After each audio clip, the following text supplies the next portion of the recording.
Here we are. I hope we are. Looks like we are. Sounds like we are. Are we are? We are. I How's it hope going? so. How's it going? Let us know. Let us know in the chat. Yeah, let us know out there. Two points. Number one, standard procedure. Number two, last couple shows I guested on through StreamYards, my audio got super compressed, and I sounded like a sped up tape recorder. So that yeah. I've heard about that. People having trouble with StreamYard lately. On Discord, you sound great at the moment. We'll have to Thank you. rely on the audience for that one. Yeah, because I do the test beforehand where I record what the broadcast is going to sound like, and I can put it into my editor, and I can see, oh yeah, we're all balanced, nice, clean, crisp, good to go. Pop it out. But with YouTube, you never know.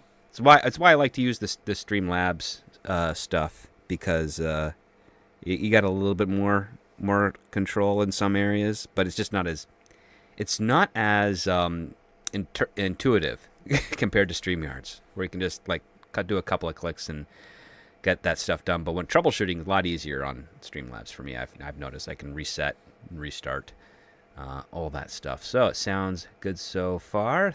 Thank you very much, Darren M. Appreciate it. Okay, so it's New Year, man. How you been? It's we're getting a cold front coming in, but I think you're gonna. I think that's what fortunate. Everyone's talking about that right now. Yeah. The big weather. The world is ending. Yeah, we were doom and terror and gloom. Generational storm. Yeah. Sorry. No, it's okay. But before the show, we were looking at the massive storm, and then I'm looking at the temperature, -16 Celsius. Oh yeah, that's cold. Compared to, no, that's not cold. That's normal in our neck of the woods from growing up or popping around, whether it's East Coast or Midwest of Canada. That's typical. But once you get to, Pacific Coast, usually typically a lot warmer, but does have its cold spells. So for the people, we're soft out here. I mean, if you lived in where it's -30, then you know. Yeah. -30 is, but on the coast, the West Coast, it's 50 Fahrenheit, 10 Celsius, sunny. Pretty sunny. If it gets anywhere close to freezing, everybody freaks out. Exactly. Yeah, and that's my I'll just put it to you this way to our American listeners on the East Coast in that storm area, everything will be okay. Make sure you have water, something to light a fire with, and make sure you don't start lighting the town on fire. Just something that will keep you warm and controlled if you happen to lose power. It's a barbecue, wood stove barbecue. Don't use propane. That'll go bad. If anybody recalls the ice storm in Quebec, it was probably 25, 30 years ago now. That was serious. And I hope that this is nowhere close to that. I doubt it will be. Wait, I think it may have been more than 25, 30 years ago, because wasn't that also the same ice storm that took out a whole bunch of maple syrup trees and skyrocketed the price of maple syrup? That was a huge ice storm. The issue with that one, right, is that they had an inch of ice and it didn't melt for weeks. Right. It was 2-3 weeks before it went above zero again, and it just stayed. And then when it did melt, that was very serious. When it did melt, it was a flood because it just all at one time. I remember that pretty vividly. But yeah, that's something. I mean, I hope many people in the storm region don't have to experience that, because that's a tough one. But yeah, stay indoors, stay warm.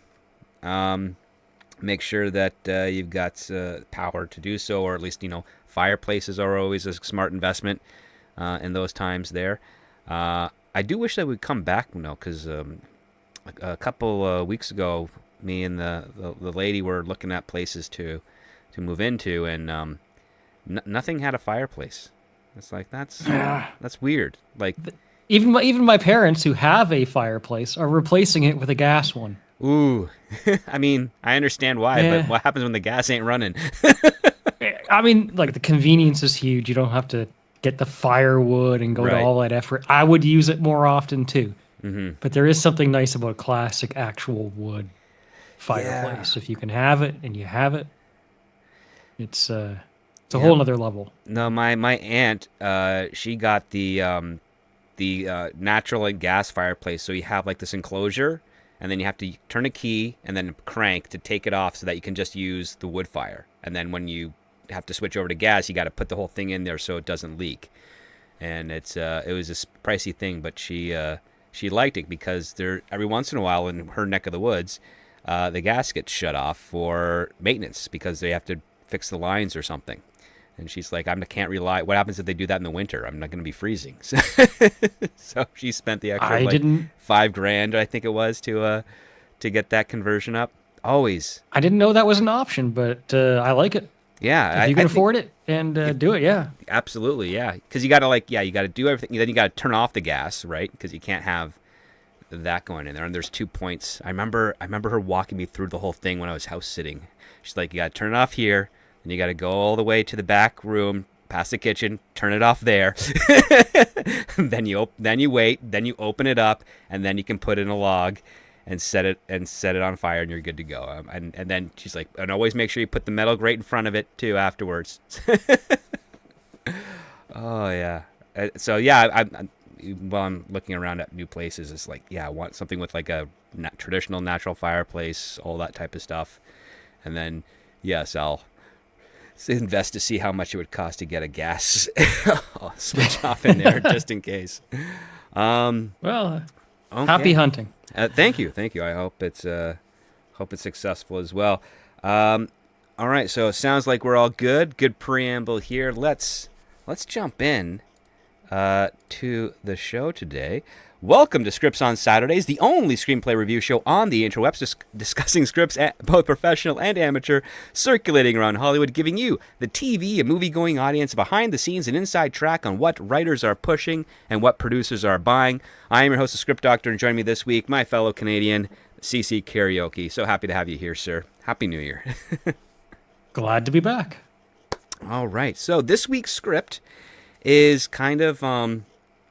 it's a fictional history crossover with real people to a point, and with a tad of comedy. It placed number 53 on the 2024 Blacklist with 11 votes. It's written by Alyson Weaver-Nicholas, who also provided the thumbnail that we use today as part of our cover of the script. And title is Little Black Dress. Please, CC, share with us the logline for Little Black Dress. While on hiatus from filming Breakfast at Tiffany's, international movie star Audrey Hepburn is recruited by the CIA to hunt down a Nazi criminal hiding in Buenos Aires with ties to her past. That's right. So the synopsis, also provided by the writer. Audrey Hepburn worked for the Dutch resistance during World War II. Her mother wrote articles in support of Hitler's Germany and dated a Nazi soldier. All of this is true. Most of what follows is not, as far as we know. I thought that was a pretty clever synopsis that Alyson put in there. You know what? I appreciated the admission that most of what follows is not. Yes. As far as we know. As far as we know, I mean, it sets the tone, right? It's like we're going to play around with some reality and mix it in with some fantasy and fiction, and it's basically saying, it's a very strong way to say this script is designed to entertain, because you don't say most of what follows is not, as far as we know, because that's a great little, dangling carrot of I want to make sure that you guys have a good time type of thing. Whereas like some scripts, they'll put in something like, this is true, maybe, or they'll say the following is true exactly as it is, and they'll take it very seriously, and the entire tone just feels off because if you catch an anachronism, or you can catch some artistic liberty that doesn't kind of line up with the premise of the script as written from the start, you feel like this is not so much for entertainment purposes or a really fun story. It's like the writer's kind of exercising some sort of personal thing going on here. But yes, so we have Little Black Dress. Cece, what were your first initial thoughts of the opening and how the writer presented the story? I'll start by saying what I am the most positive on with this script, and it's just the quality of the play on words, the writing. That synopsis, that last sentence of the synopsis, almost sums up the nature of the script itself. I was definitely impressed by the writer's use of language here. Mm-hmm. When I read it, I felt like I was actually reading a higher level script Yeah. at many points, anyways. Although I may have some criticisms, I felt like, you know what, this is actually a level of writing we don't get very much these days. I appreciated it. I didn't know what to expect going in. I got the notion it would be an action movie. I suppose in that sense it is, but for a very large portion, certainly on the outset, I felt like I was actually watching or reading something more of like an actual play. A character-driven story with strong dialogue interaction, which, at least for me anyways, was the most gripping part of the script. Right. Like this was a script that exercised a lot of discipline. And to your point, this writer, Alyson Weaver Nicholas, she came to play. Like, she was not phoning in stuff. She wasn't trying to get through the script. She was basically saying, every scene I have is going to have a clear focus, and I'm going to put it into a character here, and it's going to be very character-centric, because there are action set pieces in here, but they're very sparse, and they're done in a way to try and convince you that this would make sense in the context. It's not Black Widow fighting, a hallway of armed guards or anything like that. And there's clever wit and banter, and I like how in the opening it very much harkens to like Spielbergian style. You've got this establishing ballet studio. We are introduced to a 14-year-old Audrey Hepburn, and she's performing ballet. She's got her instructor there is doing that, and we instantly get this scene where they're talking to each other, and her teacher places a note in her palm that she discreetly is able to put in her leotard in such a fluid manner that it established, and the screenplay is saying they've done this before, so they're conveying to us that if a director were to get this and were to block it out staging, they would make the interaction so smooth, so natural, that we as an audience would pick up like, oh, this is kind of normal for them.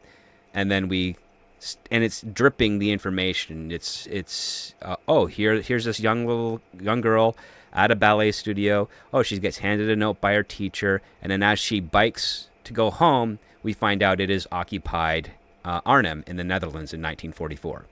And it's a good setup and payoff, and we easily understand that, Audrey is one of those children resistance spies that was basically being a courier of information from one point to another to try and liberate their country. And we get all of this done within a half page, really quickly and effectively done, really painted a picture as well. And I like how, and this was the brilliance of this opening scene, because, and I say this because in the last 4 weeks I've read about 36 scripts where we get an establish of a normal world, and then 20 pages later we get the turn, something bad has happened, right? And in this case here, we go straight to her contact for the drop-off point where she's going to be handing off the note. And it's in a pastry shop, and as she goes inside, finds that the shop is empty, which is weird. And she then hears that the shopkeeper is being tied to essentially to a chair, and he's being beaten by our antagonist, Christian Belka, and his 17-year-old cadet, because they've determined that this shopkeeper is part of the resistance. And she gets caught in the shop and makes a run for it, and the cadet goes after her, and we get this, teenager on a bicycle traveling through downtown, trying to outrun this cadet on foot. And it's a good scene. I enjoyed it. What were your initial thoughts of this kind of like, subtle point to espionage to reveal to escape setup? Well, I think you're on point there. That the script is very concise. It doesn't, at least when I was reading through it, maybe there were some parts I was more gripped by than others, but it never really wasted my time. Mm-hmm. If that makes sense. It like from front to back, it does feel like it very concisely conveys scene to scene, which for 117 pages, Yeah. it's which is a factor in and of itself that can be discussed. But it's a great opening scene in my opinion. In that, yes, it delivers to us the information we need very quickly and very clearly. Mm-hmm. And the script also does a lot of this. What you're mentioning with slipping the note into Audrey's garments, for lack of a better word. Mm-hmm. There is a setup and payoff rotation that happens quite frequently here. They introduce us, I guess, would you call him the antagonist? I mean, he's definitely Blecka.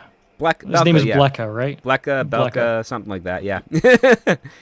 It's yeah, he's how do I put yeah, like he's the main antagonist, but he's not an active antagonist because this takes place in the 1960s, Yeah. so he becomes a target, but he's also still a threat. And Well, I was gonna say he's like he's not a straight up villain. Like one thing I appreciated here, right? So I guess I should establish the context, especially for those who haven't read it, right? Blecka is the one we are introduced to in this pastry shop with his cadet, right? Mm-hmm. We understand that he's doing morally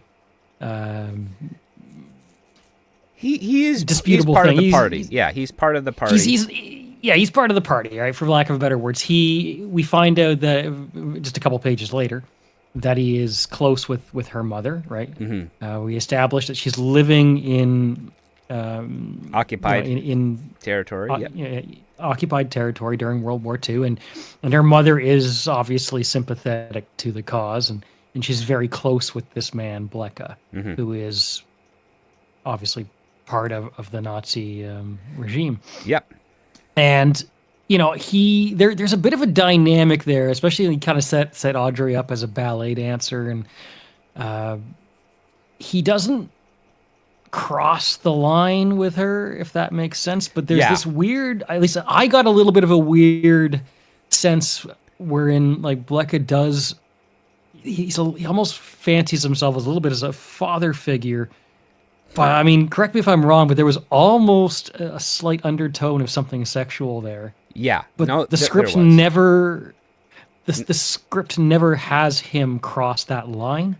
No, it's almost like it's almost like he's definitely finds use out of Audrey's mother, but it's also like he's positioning himself that once Audrey becomes an adult, he would then fit into her next story, right? As an adult. Yeah, so I mean, a weaker script, right? A weaker writing, less mature approach might have him do something truly reprehensible at the cost of his character. Mm-hmm. And the script never does that. Like he is a villain, but he's a Nazi, right? Yeah, absolutely. It does, and it doesn't necessarily try to make us sympathize with him entirely. We know that he's a bad person, mm-hmm. but it doesn't sacrifice his character in that. They make him obvious, a complicated bad person. Like everything of what he stands for and does is clearly bad, but the way that he interacts with Audrey's mother, with Audrey, he's definitely doing it as a form of manipulation as opposed to being a blatantly evil for the sake of being evil person. There's a nuance to his evilness. There's other motivations to it. We learn that he's a scientist, and he tries to justify the fact that he is not, how do I put it? Like, he is not on the field. He is not a soldier. He is not forthright. But what we do learn is that he believes in the cause, and he has his anti-Semitism. But he tries to justify his level of complicity by being as arm's reach as he can from overall, which is really just a coward's way of saying, yes, I'm for the cause, but I'm not going to go that far, type of thing. And one of the interesting crimes, and this is like pulling off some of the real issues that were going on in there, is like the fact that there was a lot of slave labor, within this regime. People were, whether you were, domestic to Germany or in an occupied area, if you were tagged a less than or an other, and you weren't sent to a specific camp, you were sent to another department, and you worked as a slave, and until you didn't work anymore for whatever reason. It was, very horrible conditions.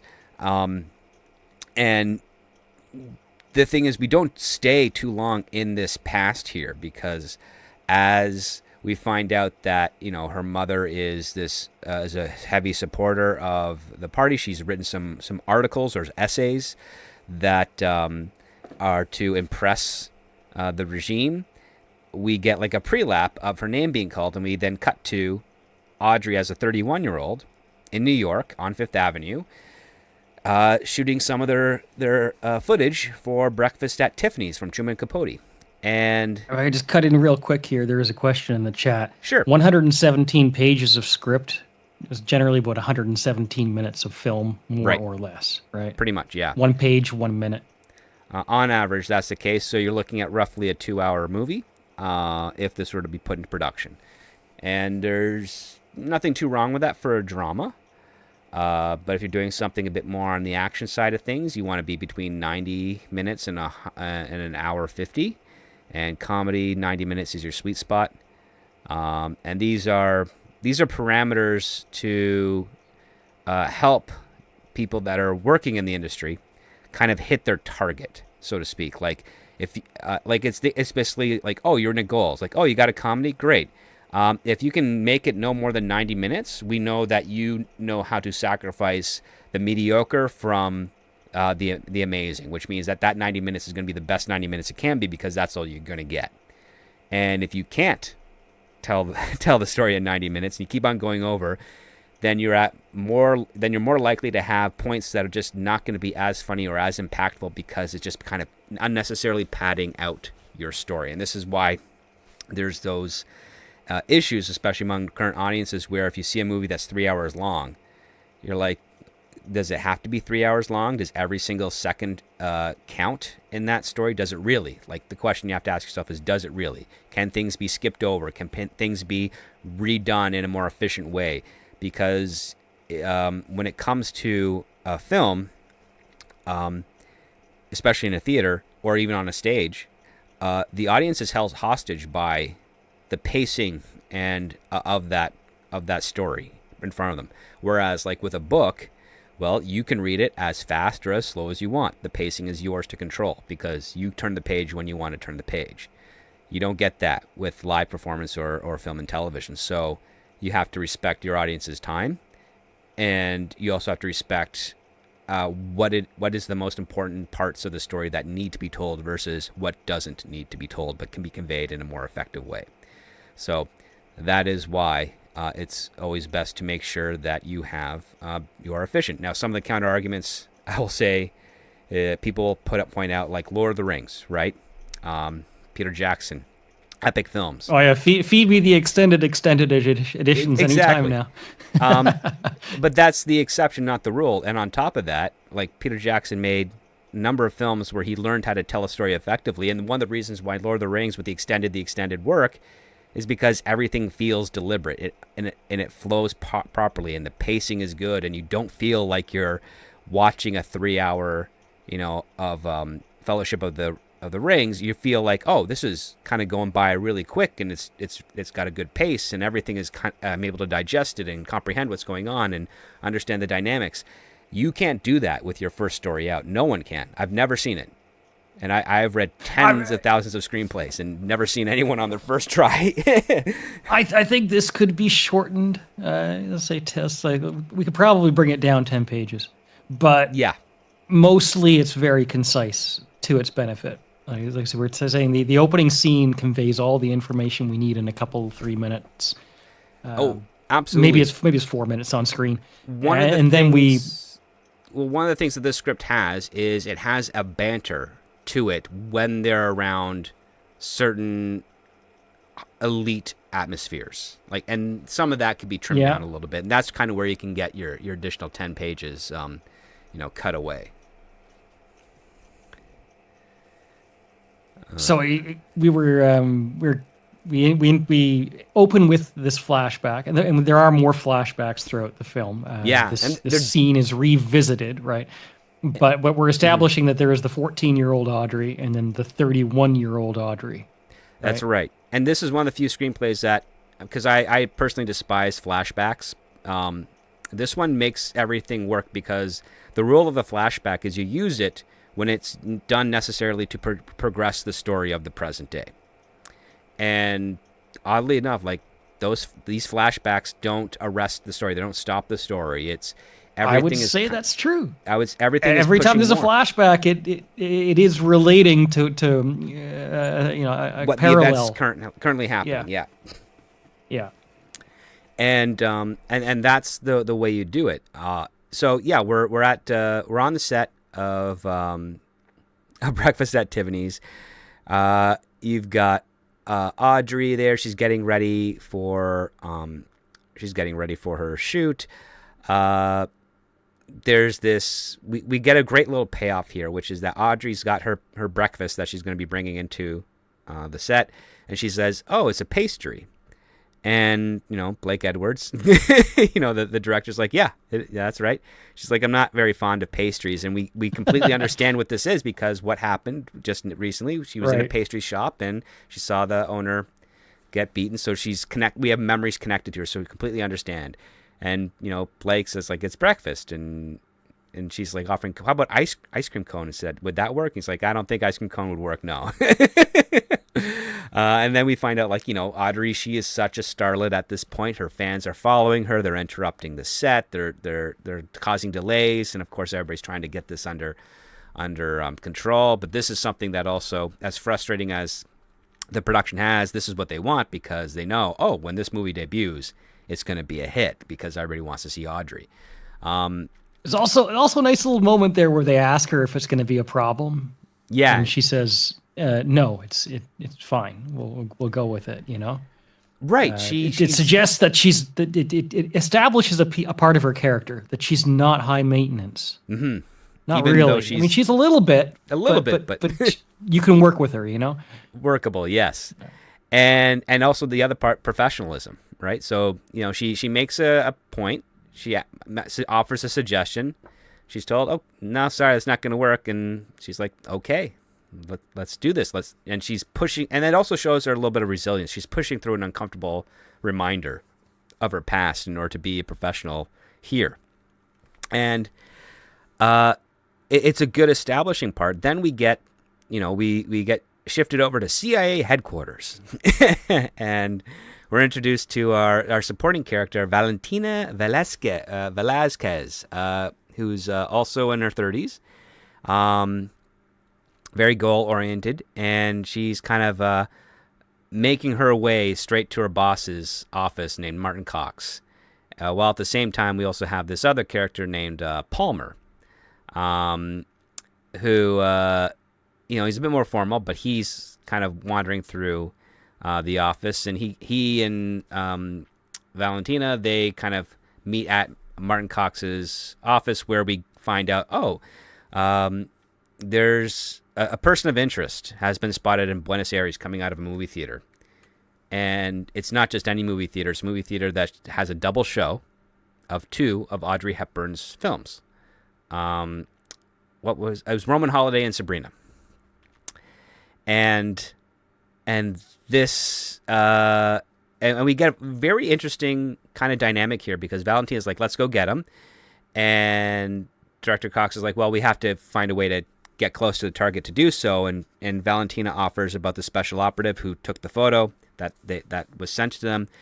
And he's just like, well, that's gonna be, if he had access to the guy, why are they using a long lens? It's like it's not gonna be easy to get to this person. But when we find It's a little bit of a flex. I felt like that was a little bit of a flex because the writer is like, she's on top of it. She just has a clue. Yes. Of how these things go. Yeah. Which I didn't mind. Yeah, it's showing her ambition, but it's also showing the director's like, well, there's a reason why we have a long photo of him and not like, a close up. You gotta. I understand your gumption and your ambition, but there's a procedure to play here that will benefit us better than sacrificing essentially an operative with a telephoto lens. I bring this up because I appreciate this particular moment in the script where we're sent to a CIA office. Mm-hmm. There's maybe I'm coming here to be entertained. I can suspend some disbelief, but I don't want to suspend too much disbelief, right?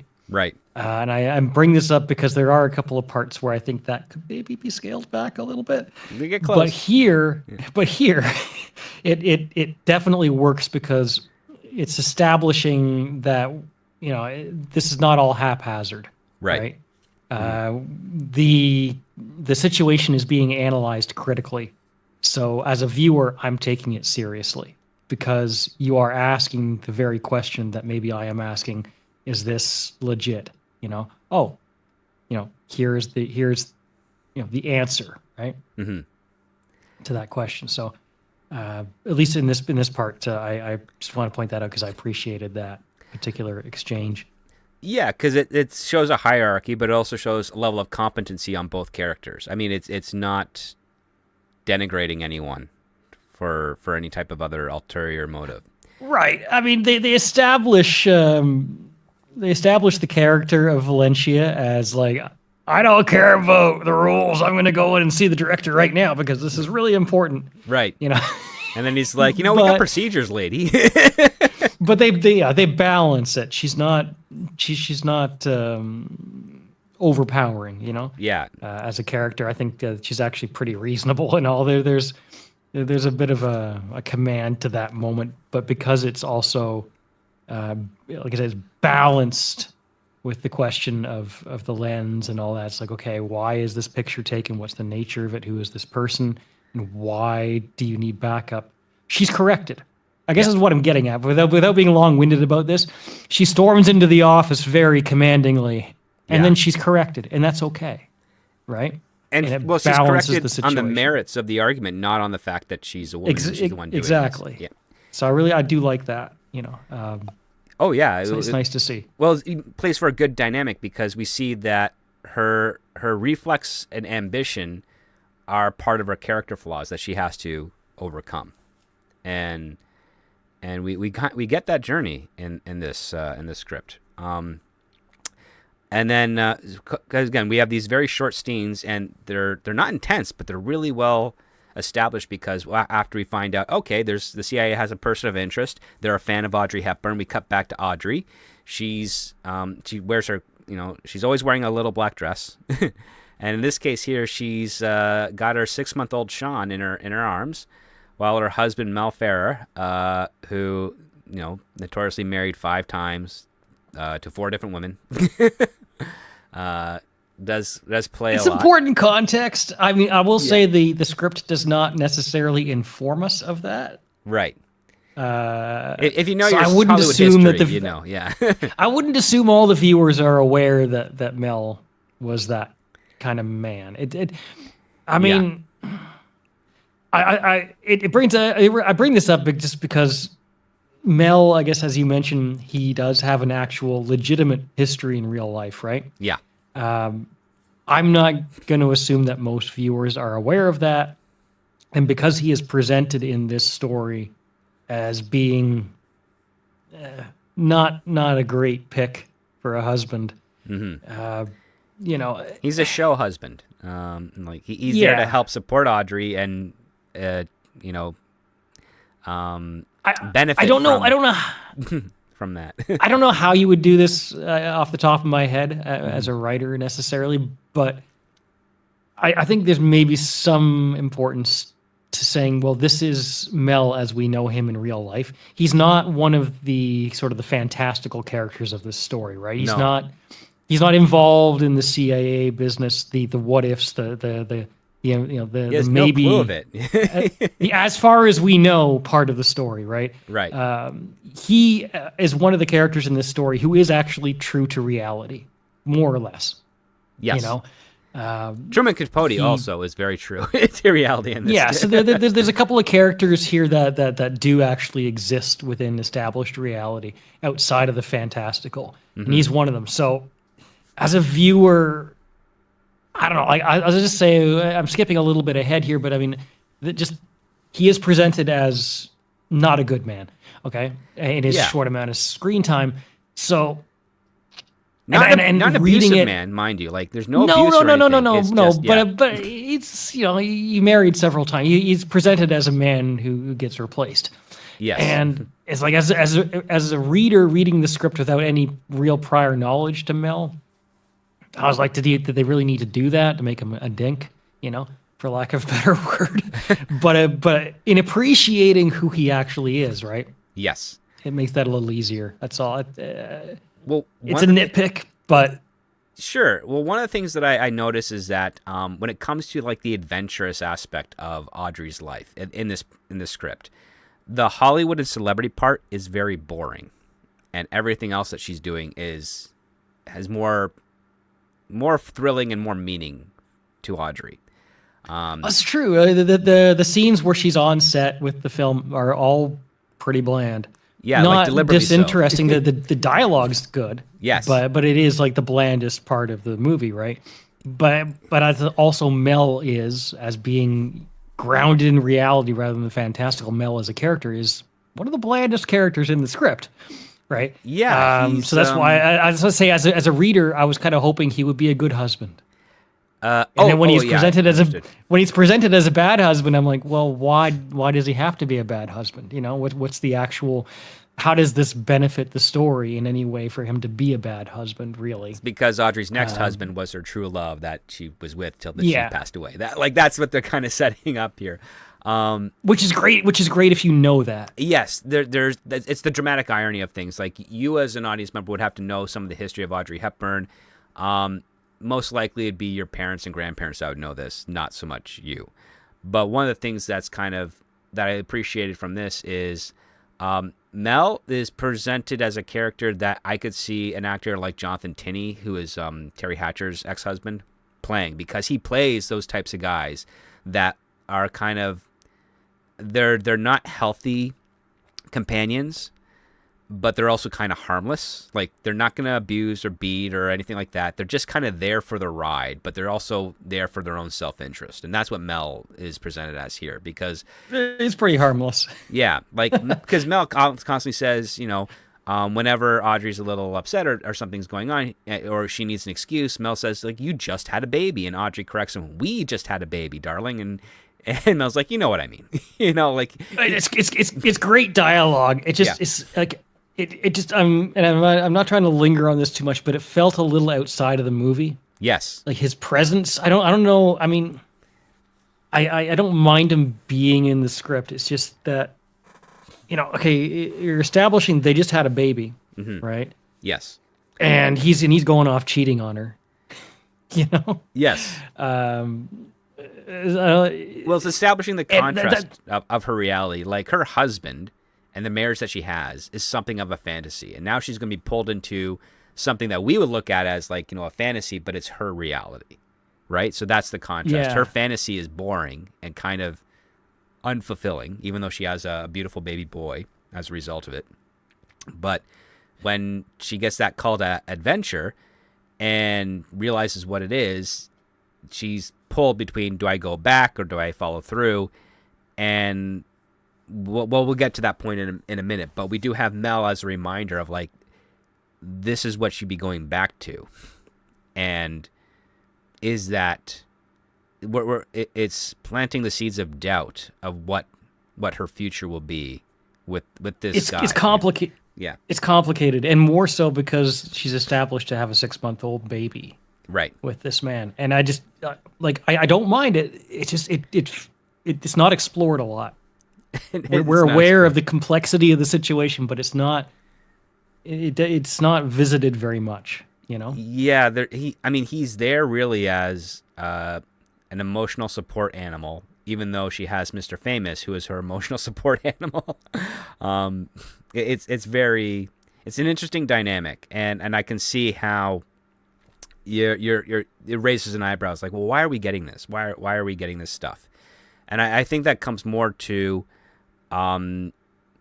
the what Audrey does as she gets deeper and deeper into this, and what she's looking for, and what she finds in this new life versus the one that gives her all the attention, right? I do like that. That her whole journey is a reflection of that state of home life. Right. In that sense, it is absolutely a character journey for her in that sense. I'd agree with you there. Yeah, and that's what, that character journey is contrasted between Mel and some other characters that Audrey meets along the way. This entire scene is all set up to the fact that this is the dynamic with her and her husband, with her child. She has to go to the Plaza Hotel party and kind of convince Truman Capote, who did not want her to play the character in his movie, that she's the right fit. And this is a good payoff scene because Audrey figures out that Truman Capote likes people who drink martinis because they have the best secrets. So she, in order to get in his good graces, orders, of course, a martini, and they have a fun banter. And Truman Capote, he's got this line. I'm not going to try and do an impression of him because I don't know how someone would talk like that naturally, but he did. Talks about, like, when I wrote Holly, I imagined her as more of a tragic, self-destructive bird, so unplagued with hidden truths. But you're the actress the studio chose, so who cares what I think? There's an irony to this part because, one of the things that Audrey didn't reveal and for a long time was the fact that she worked in the Dutch resistance as a child during the Second World War, and also that her mom was a supporter of the oppressors, but yeah, Audrey kind of she plays it like what I like about the writer here is that she plays it close to the chest. Like, Audrey's just there with one goal: if I can get Truman Capote to like me, the studio will be happy, the director will be happy, I'll feel happy. And it's during this is with a lot of banter here. And then also you got Hedda Hooper, who's the gossip columnist, coming in. And she connects him with this guy named Julian, who is a producer who is trying to expand Hollywood's reach to South America, oddly enough, in Argentina, which is really a good coincidence, right? No, I like there's a little bit of a tinge here where they establish Audrey as wanting to be liked. Yes. She does want to be liked, loved, approved of a little bit. Doesn't completely hamper her character, but she does want to, she wants people to, she cares a little bit, She cares about her image and her impact on people. Just a little bit, not overwhelmingly, but she does, and it's you can believe that, it does impact her decision making a bit, because obviously this leads up to her being asked to go on a trip to leave her husband and her baby behind for a few days, a couple of days, yeah, right. Yeah, so it's not overwhelming, but I mean she's hesitant to do it, and maybe regardless of any additional pressures. Mm-hmm. All right, I mean, and she is obviously pressured to do this. She's worried about the morality of leaving her husband and her baby behind at such a critical time. She wants to be there for her baby. She doesn't want to leave. Right. But even despite being further pressured after the fact, there is a part of her that wants to do this professionally. She wants to be approved of by the people who are asking her to do this, right? Almost so much that she would do it even if she were not blackmailed into it, right? Yeah, she's got a little bit of a people pleaser aspect to her. And this party scene is about 5 pages. Like, it's long. But it flows and snaps really quickly because you establish, okay, this is the Hollywood side. Then we got Julian coming in with the gossip side, and then the opportunities. And what is this that Audrey is thinking is like, well, this guy has offered her an opportunity, and because she's a hot actress right now, you kind of have to seize almost everyone that you get.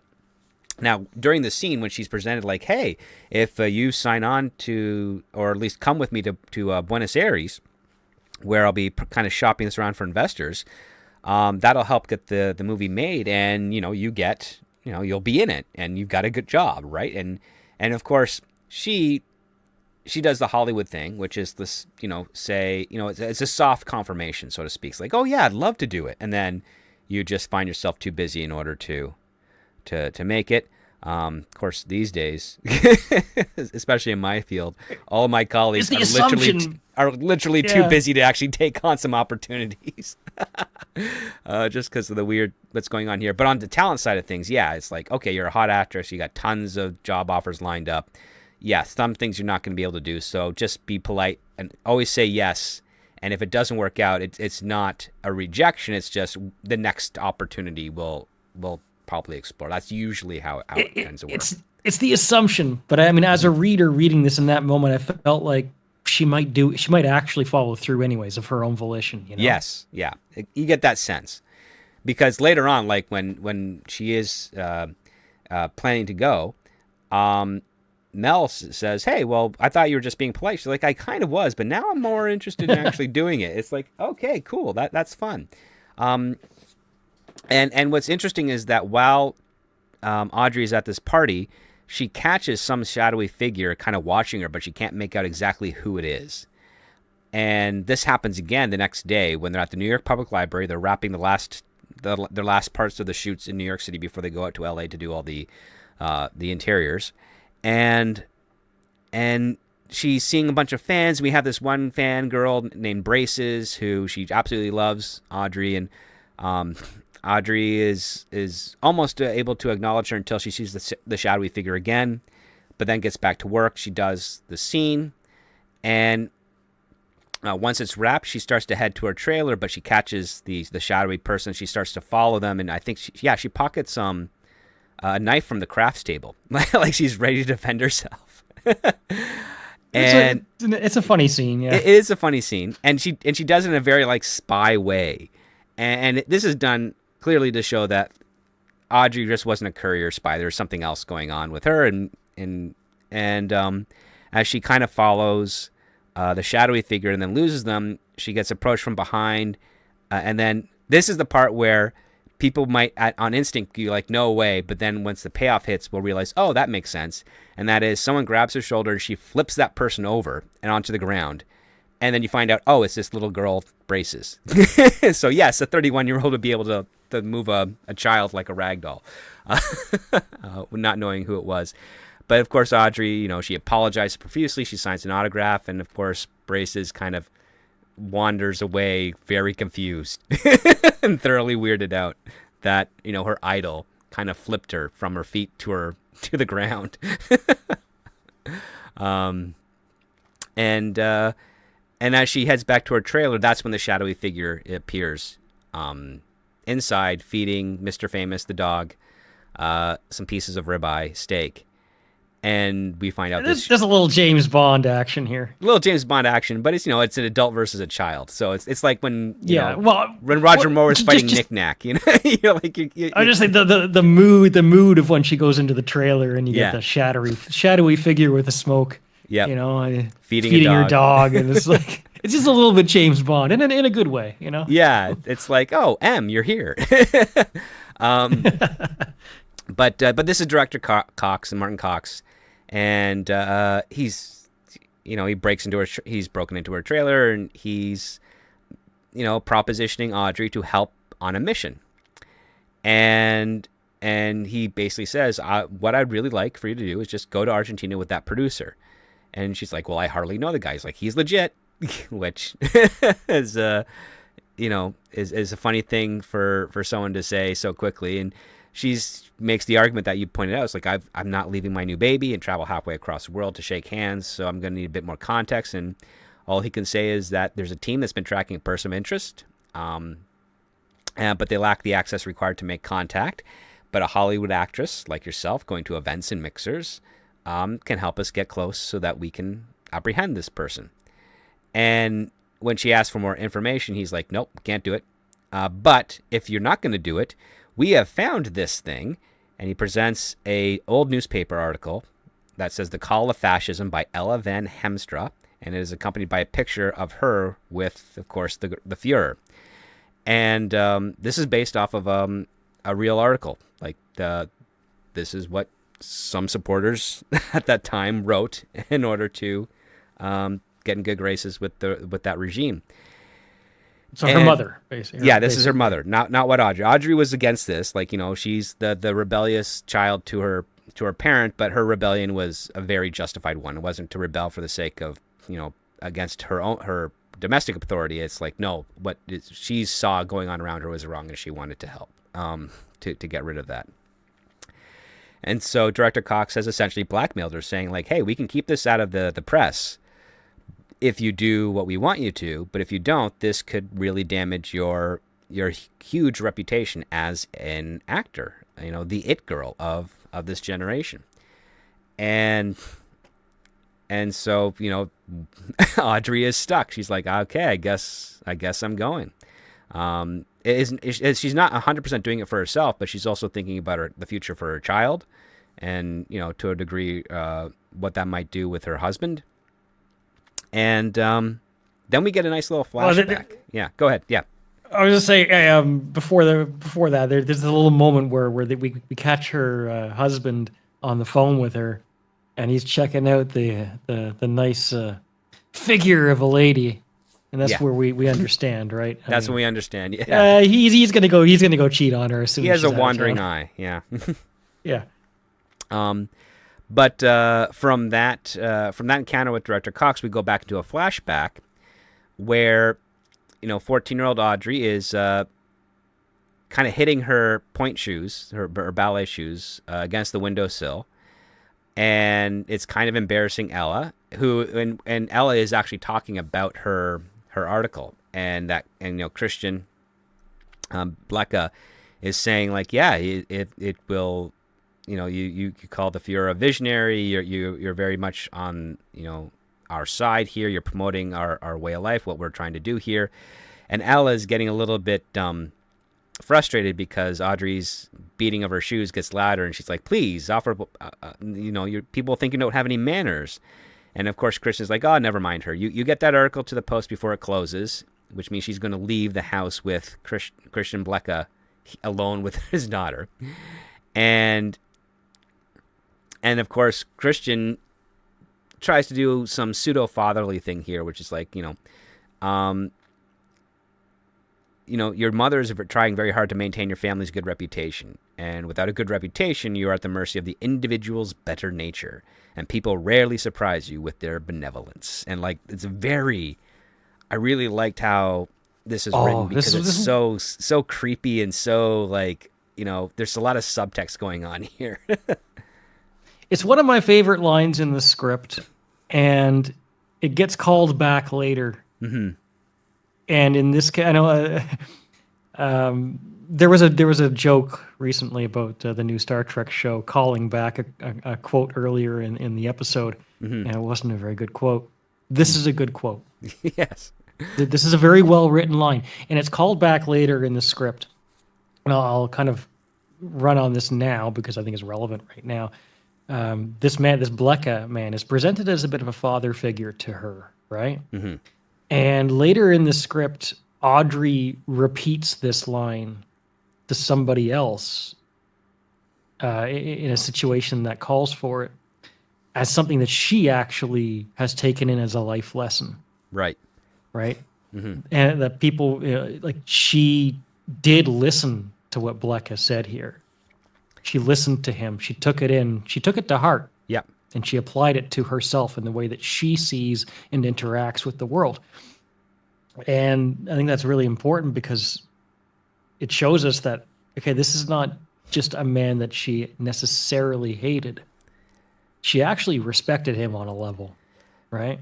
She knew that the information that, well, I mean, as a good spy, the information that he was giving to her would have some value. How she would apply that value is something that she had to learn.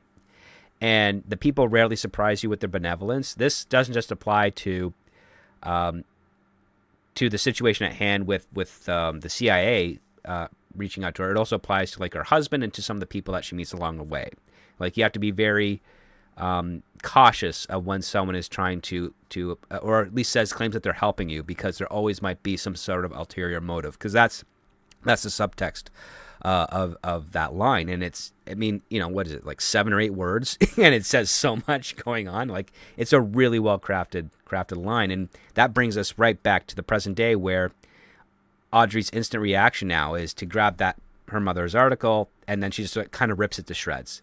And she's she's ashamed of that, of the connection, and she has this determination that no way she's letting this get out. And so, while she's in Central Park with her husband and pushing her kid in the pram, she tells Mel, like, yeah, I'm going to take that trip. And that's where Mel's like, oh, I thought you were just being, putting on a show for Truman and had his benefit. And she says, well, a little bit, but perhaps Truman was right. I should embrace that martini drinker spirit. Plus, the public loves it when she travels. And, of course, this is where we get that running line. Mel says, but you just had a baby. And she has to remind him, we just had a baby. And this might be a wonderful opportunity for you to spend more time with him. and I like this retort here where Mel's like, you want me to care for our child alone? And she's like, well, I managed to do it, but, you could hire a nanny if you like. And, of course, this is where Mel sees a busty blonde pass by and gets an idea. It's like, oh, I suppose that could work. And again, the dramatic irony, this may have led to, the ending of that marriage. And then what I liked about this is that when Audrey takes charge of the scene, because Mel is, just entertains, okay, a possibility. And then Audrey says, okay, that possibility is now confirmed. She's like, then it's settled. You and Sean will head to Los Angeles. Mr. Famous will accompany me to Argentina just for a few days. I'm going to be a complete mess without you. So she says, she's basically said, I'm taking control of what's going to happen for the next couple of days, and there's nothing you can do about it. And then I'm going to placate you by saying, I'm going to be lonely without you. And then we have this other little aspect here, which I really like, because it says so much about Audrey and Mel in this part, which is Audrey asks, Mel, do you love me? And Mel's response is, I love you. It's the easiest job in the world. And it's like, that is such what is the term I want to be? An evasive response. Because, you'd actually say the words, but instead he says that it's a job. So I don't know. I would say love isn't really a job. It's just a need, a thing, something more than that.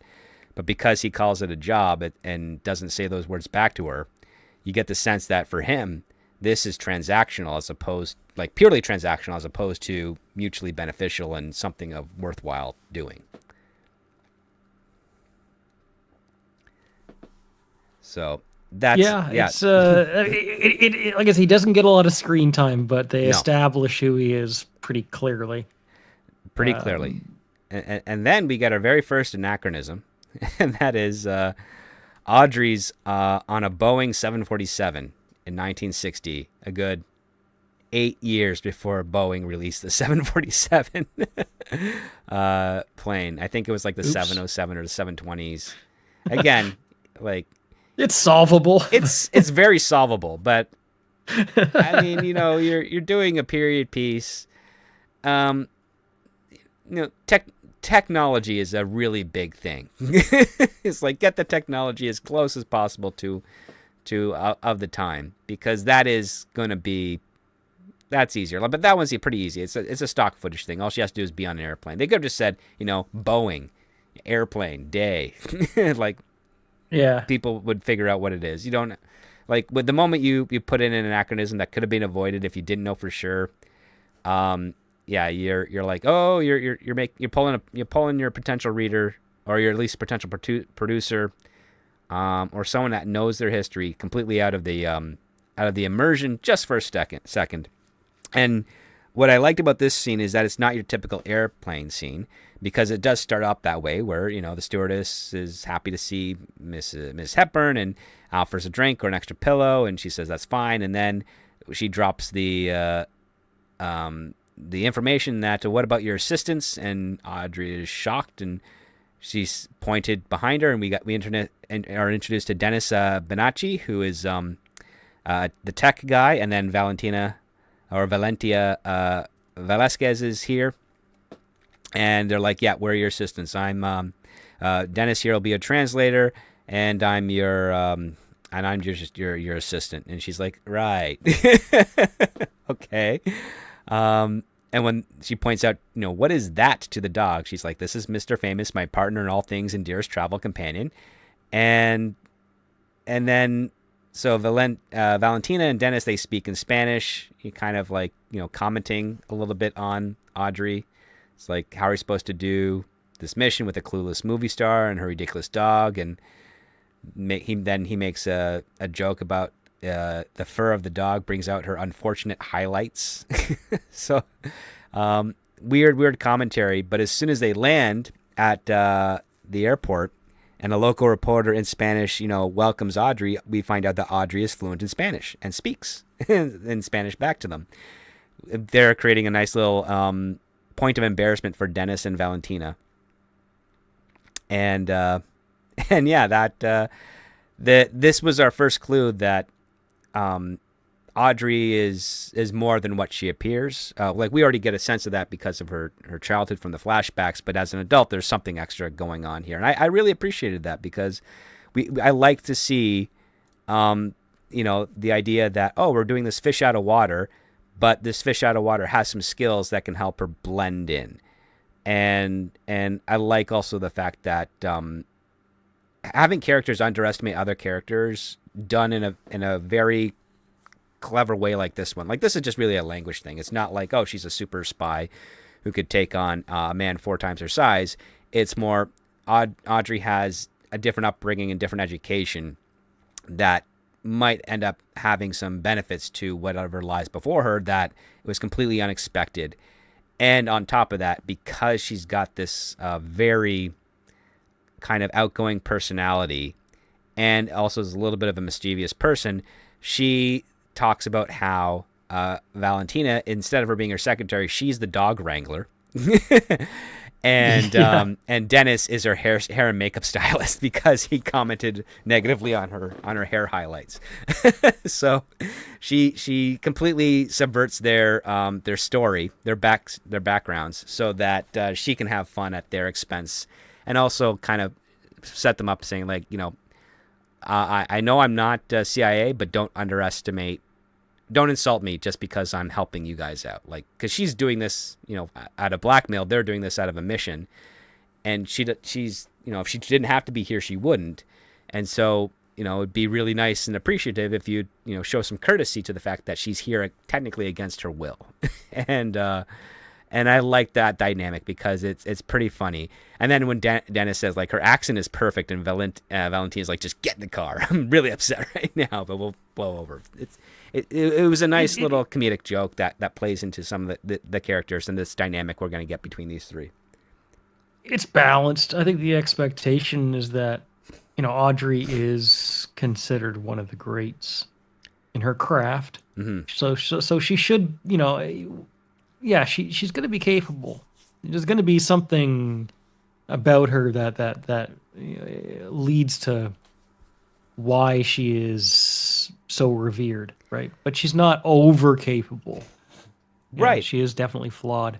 So it's balanced in that sense. It's balanced. Well, she's the actor who this script is saying this is an actor who had a life before she became a celebrity, and the skills of that life is now helping her in this point here, as opposed where you could kind of contrast it with today, where there are some people who are in the entertainment industry who have had no life other than the entertainment industry. So they have no experiences, they have no extra skills. It's all business oriented. Where Audrey, we're finding out, she's fluent in Dutch and Spanish and English. She knows hair and makeup well. and she knows how to ride a horse, and she knows how to ride motorcycles and drive cars. Like she's got a large variety of skills, which I ironically used to be something you would need if you wanted to be camera facing talent. We do that. I would say that to really be successful in the industry, you probably still need some of that. I mean, they the have people the who basics. are really, really sheltered tend to be the ones who, become a bit of a running joke. Yeah, well, right now, like it's they boil it down to three basics. Like, can you sing, act, and dance? What dancing now is just choreography; it's not actual dancing anymore. But that was your basics. But the thing is, like, you want people that could do have some level of skills, so that you don't have to rely so much on a stunt person, especially for like medium shots or close-up shots. Like, they would want to use a stunt person where a possible injury would hurt. They don't want to use a stunt person that's basically wielding a plastic foil in a sword fight. They're like, we want to know, can you have you ever done some fencing before? Yes. Then you go learn if you're lying, and then you get on the set and you do it. And these days it's like, no, I don't know. It's like, okay, we'll get the stunt person in there and we'll just digitally put your face on their body. It's like, yeah, the scene does the scene does establish that she's an actress. Yeah. And not just her past, maybe in this case as having some spy related skill, but as an actress in an undercover situation, she's gonna be if she's good at her craft, she's gonna be able to apply being an actress, right, to an undercover situation quite efficiently. Yes, I mean there's a certain level of improvisation that is required to maintain cover or to find information. So they go to the Alvier Palace Hotel. They meet up with Julian, who's talking about here's the parties we're going to go to. Excuse me. Basic itinerary of how they're going to get around, and they end up going to like the polo stadium, where they see a bunch of people playing polo. One person in particular is named Juan Emilio Quintana, who he's the guy that kind of I think he owns most of the sugar that's coming in there. He owns most of one business. He's got like a massive monopoly on some exports or something like that. It's established. No. This is I'm sorry, I'm getting my characters confused. Juan is kind of like the player. He's a polo player. The guy that's got all the money and all the power, that is what is his name? I got it in my notes here. Facundo Nero? Yes, Facundo Nero. Yes. He owns 90% of the poultry industry in Argentina. So he's like he's the chicken guy. It's a gathering of powerful people. Right. And of course, effectively. And what's funny here is Valentina is trying to figure out a way. Well, how do I maneuver Audrey to get in here? And Audrey. And Audrey's like, well, I'm Audrey Hepburn. I can just do it. and that's the joke. It's here. True.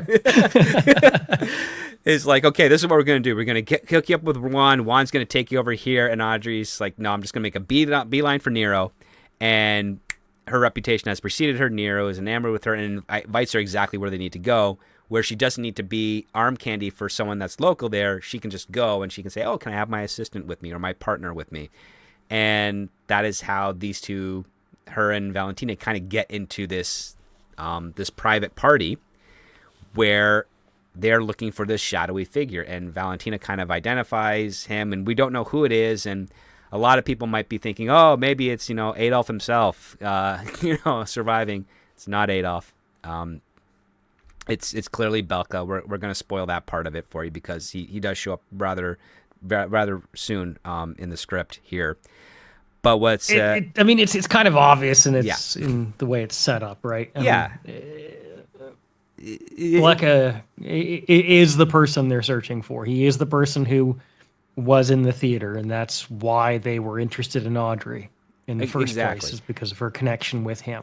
Well, they may not 100% know of the actual level of that connection, but they know, oh, if this guy went to a double feature of Audrey Hepburn films, if we present Audrey Hepburn near him, he'll probably that'll probably create a bridge for us to apprehend Yeah, this guy. Yeah, very logical. It's a convenience. It's a convenience, but in this case, I like it. This is a group of powerful people, and she's a powerful woman, right? Frankly. And so we again, this is the other part. When we go to some of these elaborate areas like the polo game, it's a good 8 pages. It could be trimmed down a little bit, but it does have some fun banter here and there. But it is because again, I love the banter, but yeah. I mean, it's Well, the style kind of reminds me of the 1960s sort of dramas. You'd have a longer scene to kind of play around with the dynamic between the characters, and I would say, I like those scenes. I would say in this part here, and I don't think Alyson made them longer than they necessarily were. I think she got the timing right, but I don't think it's technically necessary for a current production. You can slim it down a little bit more. Yeah. This is the part of the script where I was almost, shall I say, glad that I wasn't reading action, because I was becoming so enamored with the level of the dialogue that I was quite happy to watch a movie in this vein front to back. Oh yeah. I just to its credit, mm-hmm.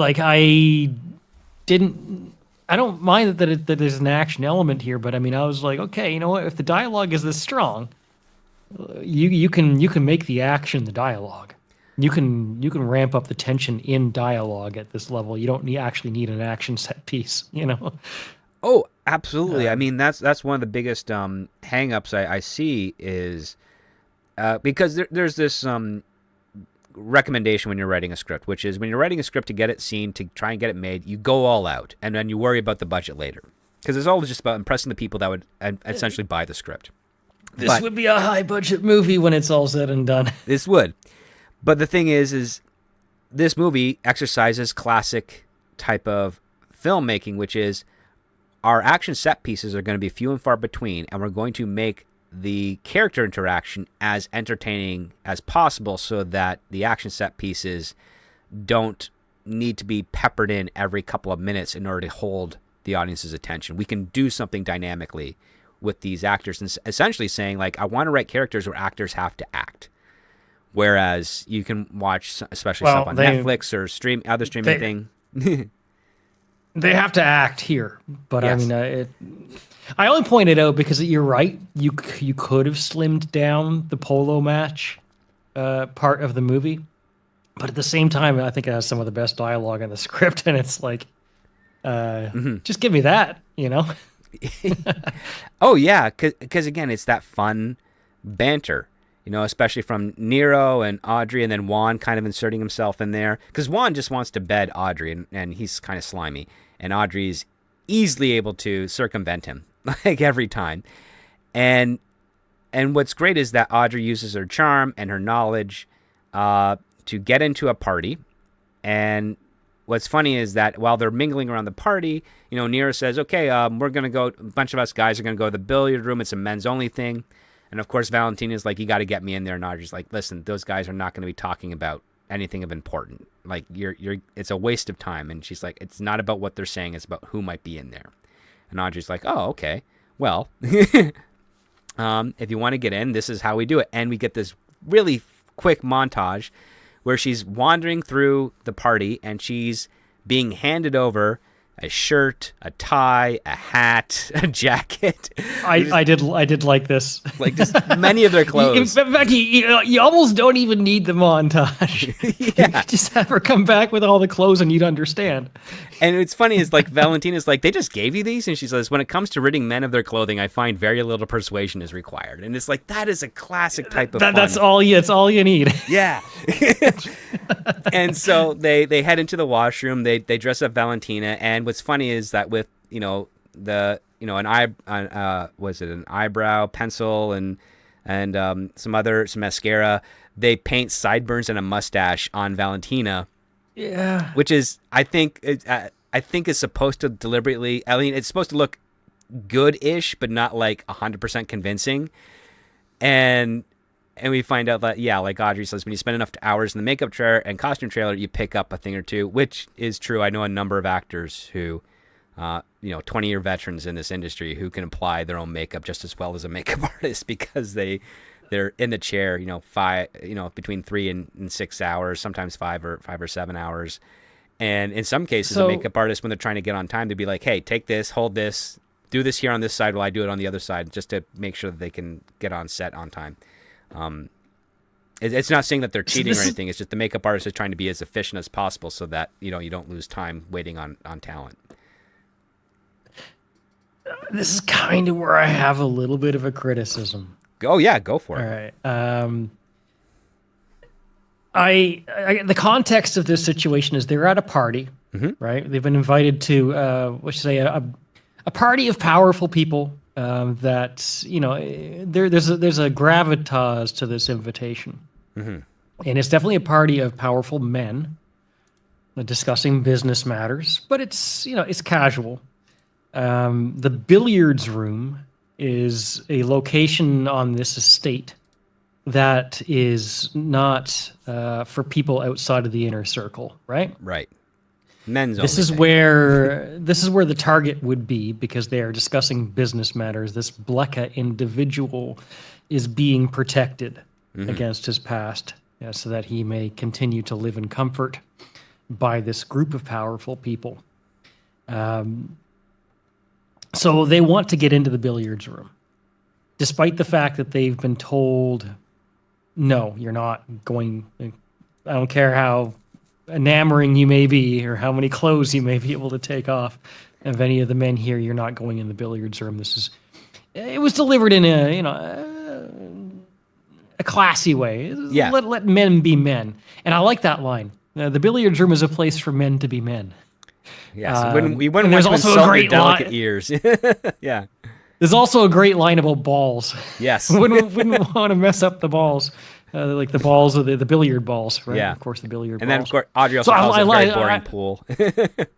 I love the dialogue, okay? But my point of criticism is you have a situation here where when it comes to the suspension of disbelief, Audrey is going to send Valencia into this room to spot the target, okay? Now, we understand she's got a little bit of a disguise on, okay. There's a wonderful little scene where Audrey distracts the guard with her, Audrey-ness. With Audrey and her dog. Yeah, Audrey goes to the guard with her dog and it turns on the charm. And it allows Valencia, in her kind of mediocre disguise, to slip into the billiards room. Now, I'm willing to believe that maybe for a minute or two, Valencia can go unnoticed in there. Maybe. Maybe. And to the script's credit, they catch on pretty quick. Yes. Right? As they should, that she's not supposed to be there. This is not an estate with hundreds of people on it. This is a small party. They might have a few, staff. They're going to know that Valencia is not one of the staff pretty damn quickly. Yes. I don't believe that they would mistakenly, maybe some of the lesser regular guests, but this is an inner circle. Okay. So they do discover that Valencia shouldn't be in there. And that's fine. The idea here is that Valencia does discover that the target is in the room, and she quietly manages to snap a photo of it so that she can send that to the CIA and say, yes, the target is in fact here. Now, that's all fine. It's actually kind of entertaining, shall I say, right? Yeah. Because she's in there trying not to be seen. And there's a good little bit of tension with that too. My criticism is that at this moment, as a viewer, as anything, we have to assume that their cover is blown. I'm not willing to believe that Valencia can just run back to the bathroom, take that makeup and that costume off, and nobody has any clue it was her in the billiards room, right?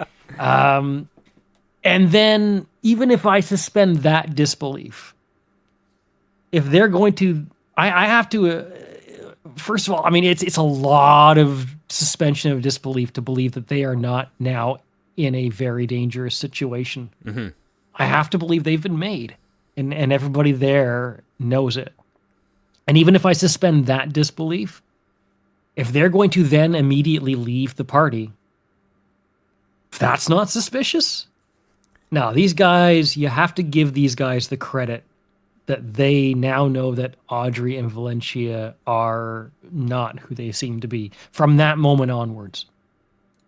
And to the script's credit, we'll get there in a minute. Mm-hmm. That is established that indeed these guys do figure it out. I just don't love the way that it's handled, because we have two different scenes here. We have this party with the billiards room, and then we have a follow-up party on the boat, right? Yes. It's like they're going back to another party after. I mean, I can only believe the CIA is so incompetent at a certain point. You're sending them back to a second party after this first one when you should damn well know that both of you have been made, right?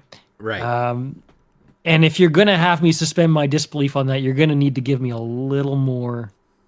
Well, first of all, why are they being sent back? Assuming you have to assume with 100% certainty that they've been made at this point. And then give me a little bit around like both why they need to know that they've been made. They have to be smart. Audrey and Valencia have to be smart enough to know. Mm-hmm. I need to know why the CIA is putting him in that position to send them back to these people. And I need to kind of understand, I can assume to a point that they were allowed to get away. They got away. They were allowed to leave. Mm-hmm. They were allowed to leave the first party, and they were invited to the second party. I just, without going on this, I didn't love it in that sense. Am I making sense here? Yeah, you're making sense. And one of the things that I kind of noticed, especially with the follow-up party scene, is that they did make Valentina. They don't know exactly what Audrey's going on there, but the thing is, they're all following orders of Blecka. And if Blecka knows that Audrey's here, and we know that he's still has an interest in her, I think that's part of the manipulation that's going on. Because, she's made. Audrey manages to distract everybody while they're going after Valentina by pretending to fall, because every man in that entire party just surrounds her. Oh yeah. And sorry, I know I went off a little bit, but you're right. Valencia gets made, and Audrey distracts the entire room by kind of lifting the skirt a bit. Lifting the skirt and falling down, and then that's what allows Valentina to clean off the makeup and completely discard her clothes. Now, this also plays into Valentina's flaw, which is that she's got a little bit of an arrogance to her ambition here, because she gets out, she's back in her normal clothes, and she assumes everything is okay because of the distraction. And then we follow Audrey for a bit when she meets Nico, who is this polo player, very fit player who kind of Audrey swoons over. And then they confirm the asset, they confirm who it is, and Valentina says, okay, we have to get back and transmit this information, get it out there, and then find out what's going on. And that is when, that is when like Audrey's kind of saying, I want to know who this is. And we find out it's Odessa. Odessa is this, underground railroad system in Buenos Aires. And this gets kind of like, this is where we get another big kind of an exposition scene, but it's done in a really, fairly clever way. Valentina sends the information, but then on top of that, Director Cox has decided to send her backup. And Valentina is trying to assert the fact that, to Audrey, that she's got an authority here. But Audrey points out, well, if you really had authority, your boss wouldn't be sending you someone you just said you didn't need, right? So, like, you're not really in the position you think you are in this situation, and that's of an important note. But when we get to the party and Valentina is there, she's immediately escorted out, because they said, we know you don't belong here. We just don't know exactly who you're with. So, so I like that. I like that to a point, right? Yeah. I'm just going to circle back a minute, because Nico is obviously an important character. Well, Nico his reveal is great. Yeah. He's at the party. He's a polo player, and Audrey meets him. Nico basically steals Audrey away from that billiards room to a private part of the estate. compound. Yeah. That effectively, if I'm assuming as a viewer that Audrey and Valencia are in danger at this moment, then Nico is protecting her from that danger because she's not going to be found in his care, right? Yeah. And that's where Valencia finds her and Nico at a moment where you feel like, well, maybe they're going to kiss. Maybe Nico and Audrey are going to kiss. Is this going to happen? And then Valencia comes in and disrupts it, right? Yeah. Says, we got to get out of here. So I would have liked right at that moment, I would have liked even just something to show us that, yes, they've been made. And these men at this party are aware that, tell me right then. Don't tell me 5 pages later. Tell me right then that they are being allowed to leave. Yeah. Right? That'd be more interesting. That's kind of all I really need there. Mm-hmm. Just don't wait 5 pages. Tell me right then that they have been allowed to leave. And then again, yeah, you're right. They go back to the hotel. There's some communication with the CIA, right? Yep. And they're going to be thrown back in. So you know what? Have just intensify that argument a little bit. I want Valencia to understand that she's been made. I understand she's arrogant, fine, but is she that arrogant that she doesn't understand that she's been made? I mean, maybe I'm picking at straws a little too hard here, but it was a bit tough to swallow. That's understandable for me. I mean, it's understandable because the one thing you want to ask yourself is, well, what level of competence does Valencia have, right? And I find that she's generally pretty competent, right? She's not perfect, but I would believe that she should know that she's been made. I would believe that she should at least be concerned about going back after that. But right? I think at this point, because again, one of her aspects is that her ambition leads to her flaws, is that she wants to get this guy. She wants to get Blecka. And I think that is blinding her from being aware that she got made, because that takes us into our first big set piece, which is that they go into like the president's house the next night. They're talking through earring communications. Even Dennis is making an offhand remark. Well, you think it's offhand, but it actually comes into play later. Offhand remark is like, I can never eat shrimp. It's the texture is just too weird. And Valencia's like, that is complete. Why are you telling me this? Like, focus on the mission. And as she's getting closer to try and identify the mark, that's when Juan and some of the other people, they have their goons. One is like slim and bulky or something like that nature. They basically just grab Valentina and then take her out, and she has to. They're going to like throw her into the river and kill her, and she has to use her spy gadgets, like her hidden knife. She has gloves with taser shocks in the fingertips, and she's fighting for her life to get away, while Audrey's enjoying herself in the party. It's great. It's great tension. Mm-hmm. In fact, I really love the scene. Yeah. I don't know how you would feel about this. I almost kind of would rather this was one party. This was one set piece. Yeah, like they got rid of the polo thing and they went straight to this one. Yeah. Like the previous occasion with the billiards room was at the same party as the boat. Yeah, you could combine them. So there's no kind of in between. Yeah. Because then you have the idea of, she gets the picture.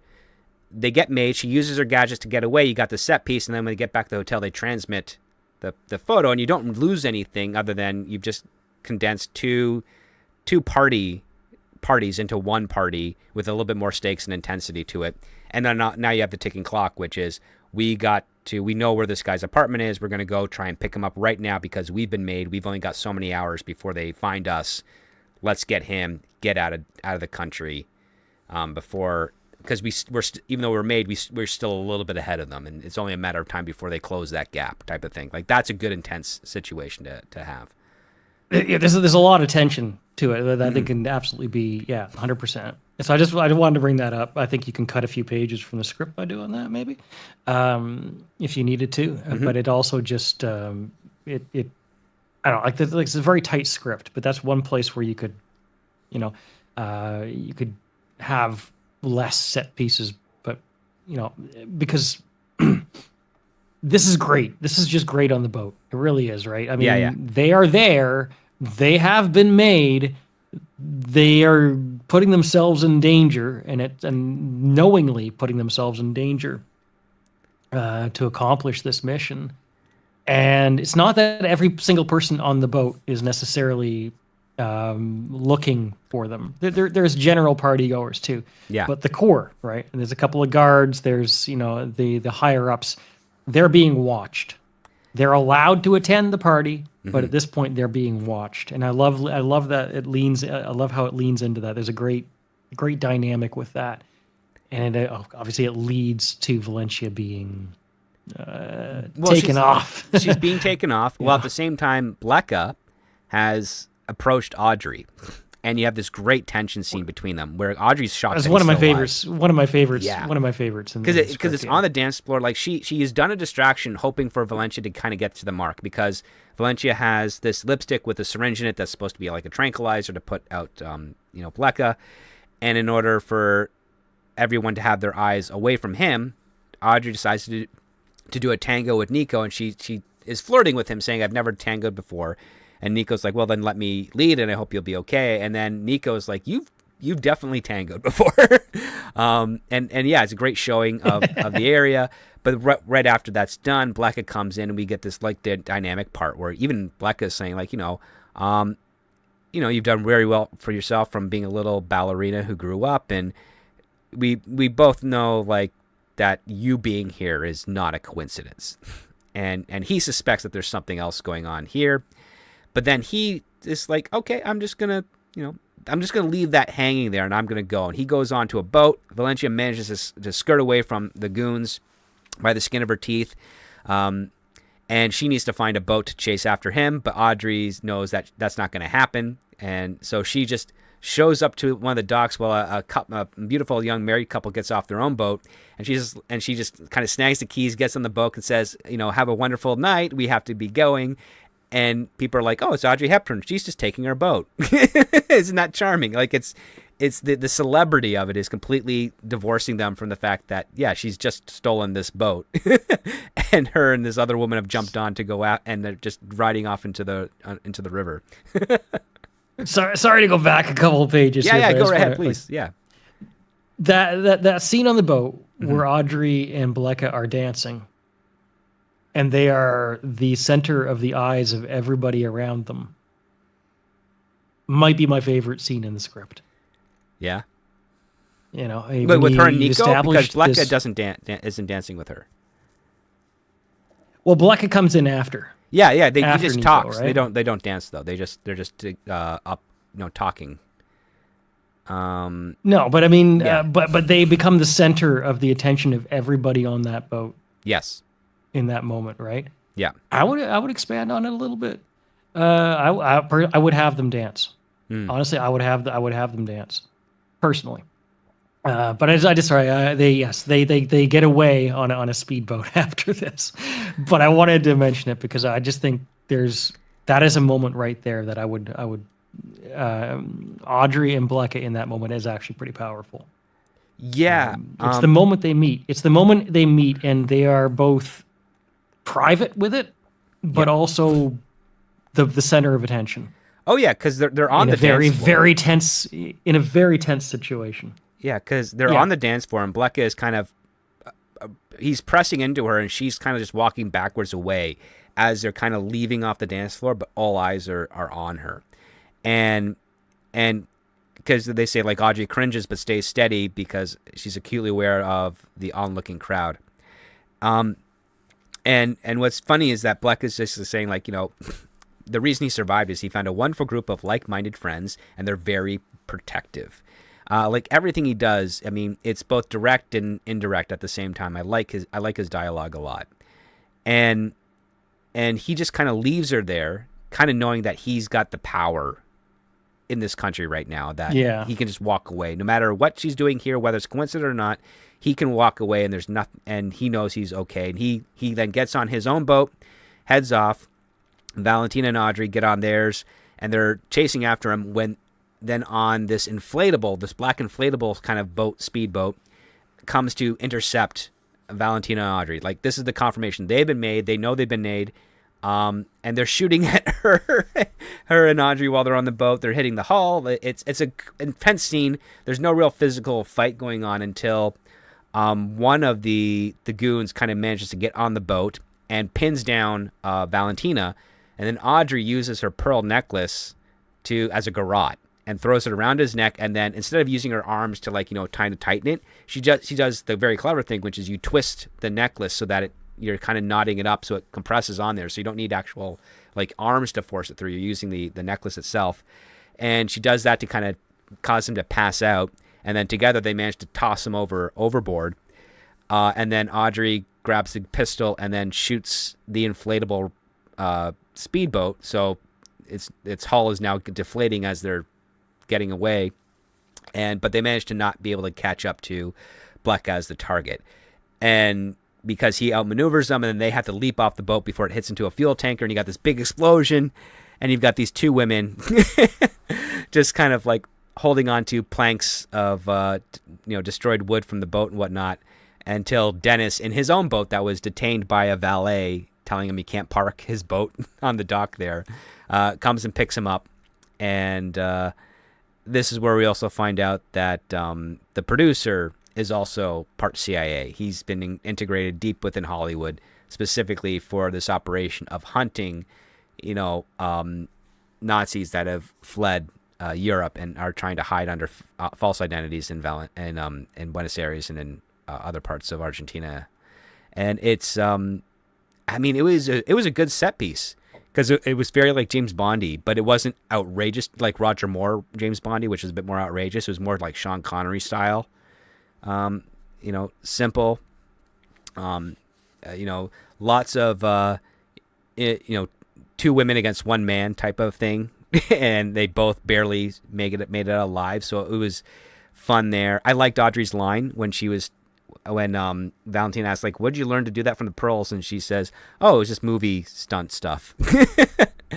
and Audrey's clearly lying, but Valentina just takes her word for it until we find out a little bit later that Audrey says that, yeah, I used to be, part of the Dutch resistance. So I was trained to fire an arm. I was trained to defend myself, but, I'm a little person, because she's tiny and she knows that she's not, able to do much. So she can only do what she can.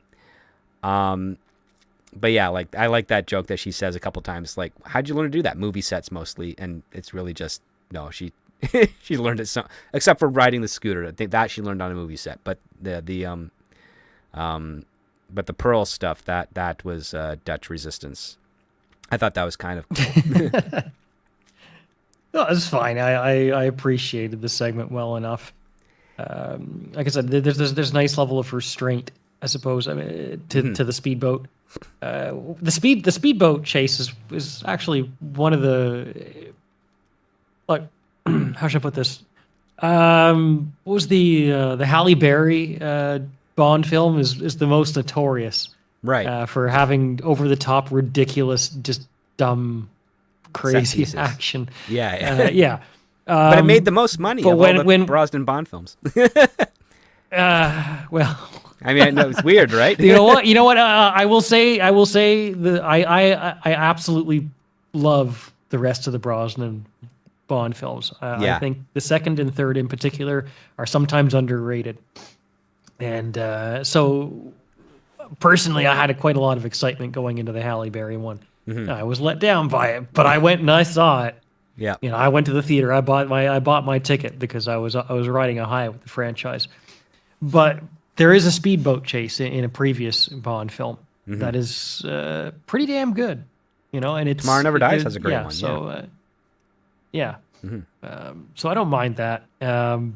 And of course we had to get the reveal about Julian and a little bit more information about Bleck's backstory at this point, right? This starts to unfold the mystery a little bit. Oh yeah, and Audrey she's got that fight or flight thing, and she wants to go, and she ends up calling her husband, and we learn that there's a woman in the background giggling, but And of course Mel says, "Oh, I think that's the baby. He's not sleeping well." It's like, well, it's very late right now. and this is where Audrey gets a lot more confirmation that Mel's with her, and it's not the love that she thinks it is. She's not getting the same passion or excitement that she's getting with Nico, even though she hasn't done anything certainly with Nico. Look, I don't hate it. It's just, and I understand, like, from a historical standpoint, Mel was maybe the kind of man who would do this, but let's pretend that Mel is not based on a historical figure. Sure. I would just say it's a little convenient that, while it does certainly helps Audrey to be more interested in Nico because she has the moral authority now to do so. I would almost, again, it's not like make or break for me, but I would almost prefer it if Mel was actually a good husband. And she had, it would, there's some fidelity there. Yeah, that would have been more interesting. It would put more pressure on Audrey from a moral standpoint if he was. It gives her an excuse. That he's not. It definitely excuses. It justifies that later actions. Yeah. But one of the things that's interesting about this scene is that Mel's never non-supportive of Audrey, right? Like that he figures that's his role. His role is, I just have to be her husband and her support system. That's true. And I can do whatever I want on the side.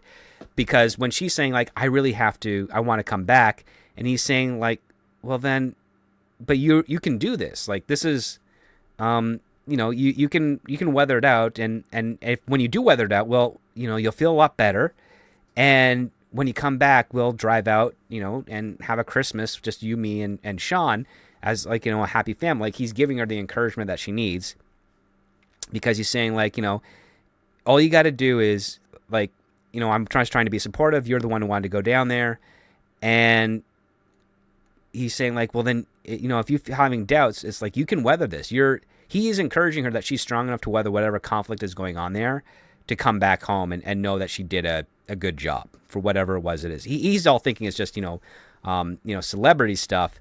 And the irony is that, even though she can't tell him, she's basically saying, I cannot come back unless I get your permission to do so. And he's saying, no, you can do this.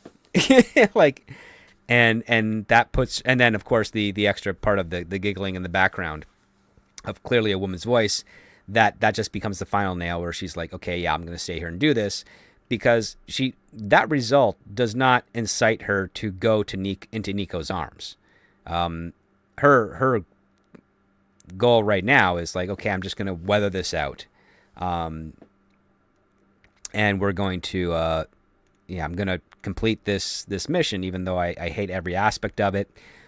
Which takes us into another flashback about bad reputation, like another lesson that Blecka has taught Audrey at the time. Because Blecka catches Audrey as a spy. And he decides, like, another of my favorite scenes in the okay. The script, Then I'll let you take it. I love how one of your favorites. Go for it. Well, no, I was just saying. Well, okay. There's a flashback where in Blecka, to make sure I'm actually on the page that I'm looking for. Yeah, it's like 64. But Blecka, it's the dialogue, right? Mm-hmm. I'm looking for the specific dialogue, but basically, Blecka finds out that Audrey is working for the Resistance, mm-hmm. and she has a gun pointed at him to kill him. Right? Yeah. And he makes her a deal. And the reason I was looking for the lines is because I think the dialogue, the way it's written, is especially well crafted. That'd be, I think. But it's 76. 76 is the page. Yeah. Okay, thank you, because that really is what made the scene for me. Yeah. Because she's got a gun pointed at him. She could kill him. Yeah. And then the notion is, obviously, the deal is, well, if you do this, you will ruin your family, not just your mother, but like you ruin everything. You ruin all the people you care about, right? Yeah. Or you can, hand over this information, this information that you know that you're conveying, yeah, to me right now. He holds out his hand, and I will protect your identity for you, because he's more interested in cultivating her, yes, than he is about necessarily turning her in. He was always interested about cultivating her. That's what I love about the relationship between the two of them and the way it's presented in the script. I love that he does not, like I said, he does not cross the moral line. He does not. He does not insert himself into deeper aspects of Audrey's life or vulnerability. Yeah, exactly. He does. There maybe there's a little bit of an underlying tension along that line. Yes, but he does his. But again, he's a very maybe practical, pragmatic kind of character. He's interested in the results. He's interested in her more than he is about necessarily even the right and wrong, right? Because I mean, it's revealed around this time that he is he's overseeing weapons development, right? So that's the morality of it. Is that he didn't pull the trigger, but he's certainly responsible. He just for built the gun that he causes. Yeah. He certainly built the weapons that caused the death. But he's also, as a character, and I appreciate this, he's, like I said, he's not interested in killing people. He's not necessarily interested in quote unquote winning the war. He is a scientist. Yeah. And he is interested in progressing science, and he's interested in her on a scientific level, on a like a you know, to teach her, to cultivate her, you know, to utilize her.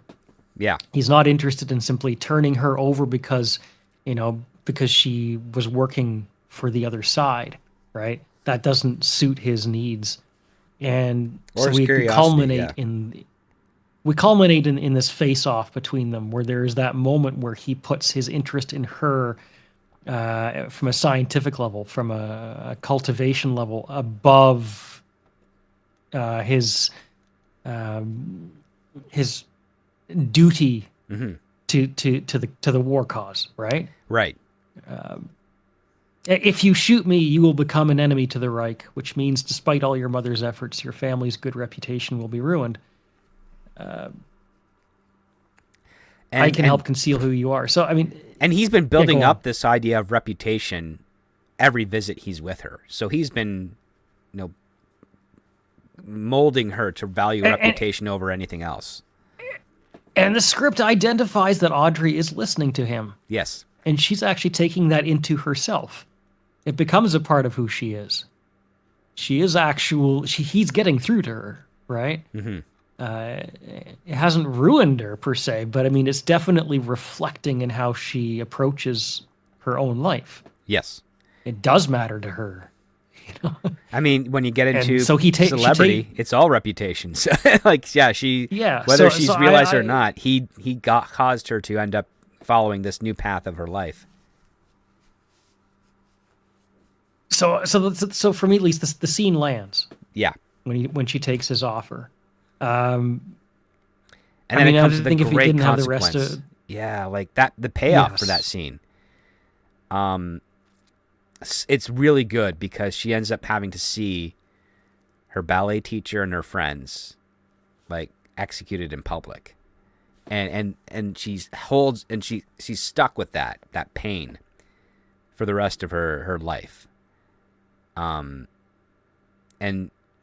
that I think that goes to the because that's a really great payoff part, and it goes into segues into the next part, which is in the current day. They know they've been made.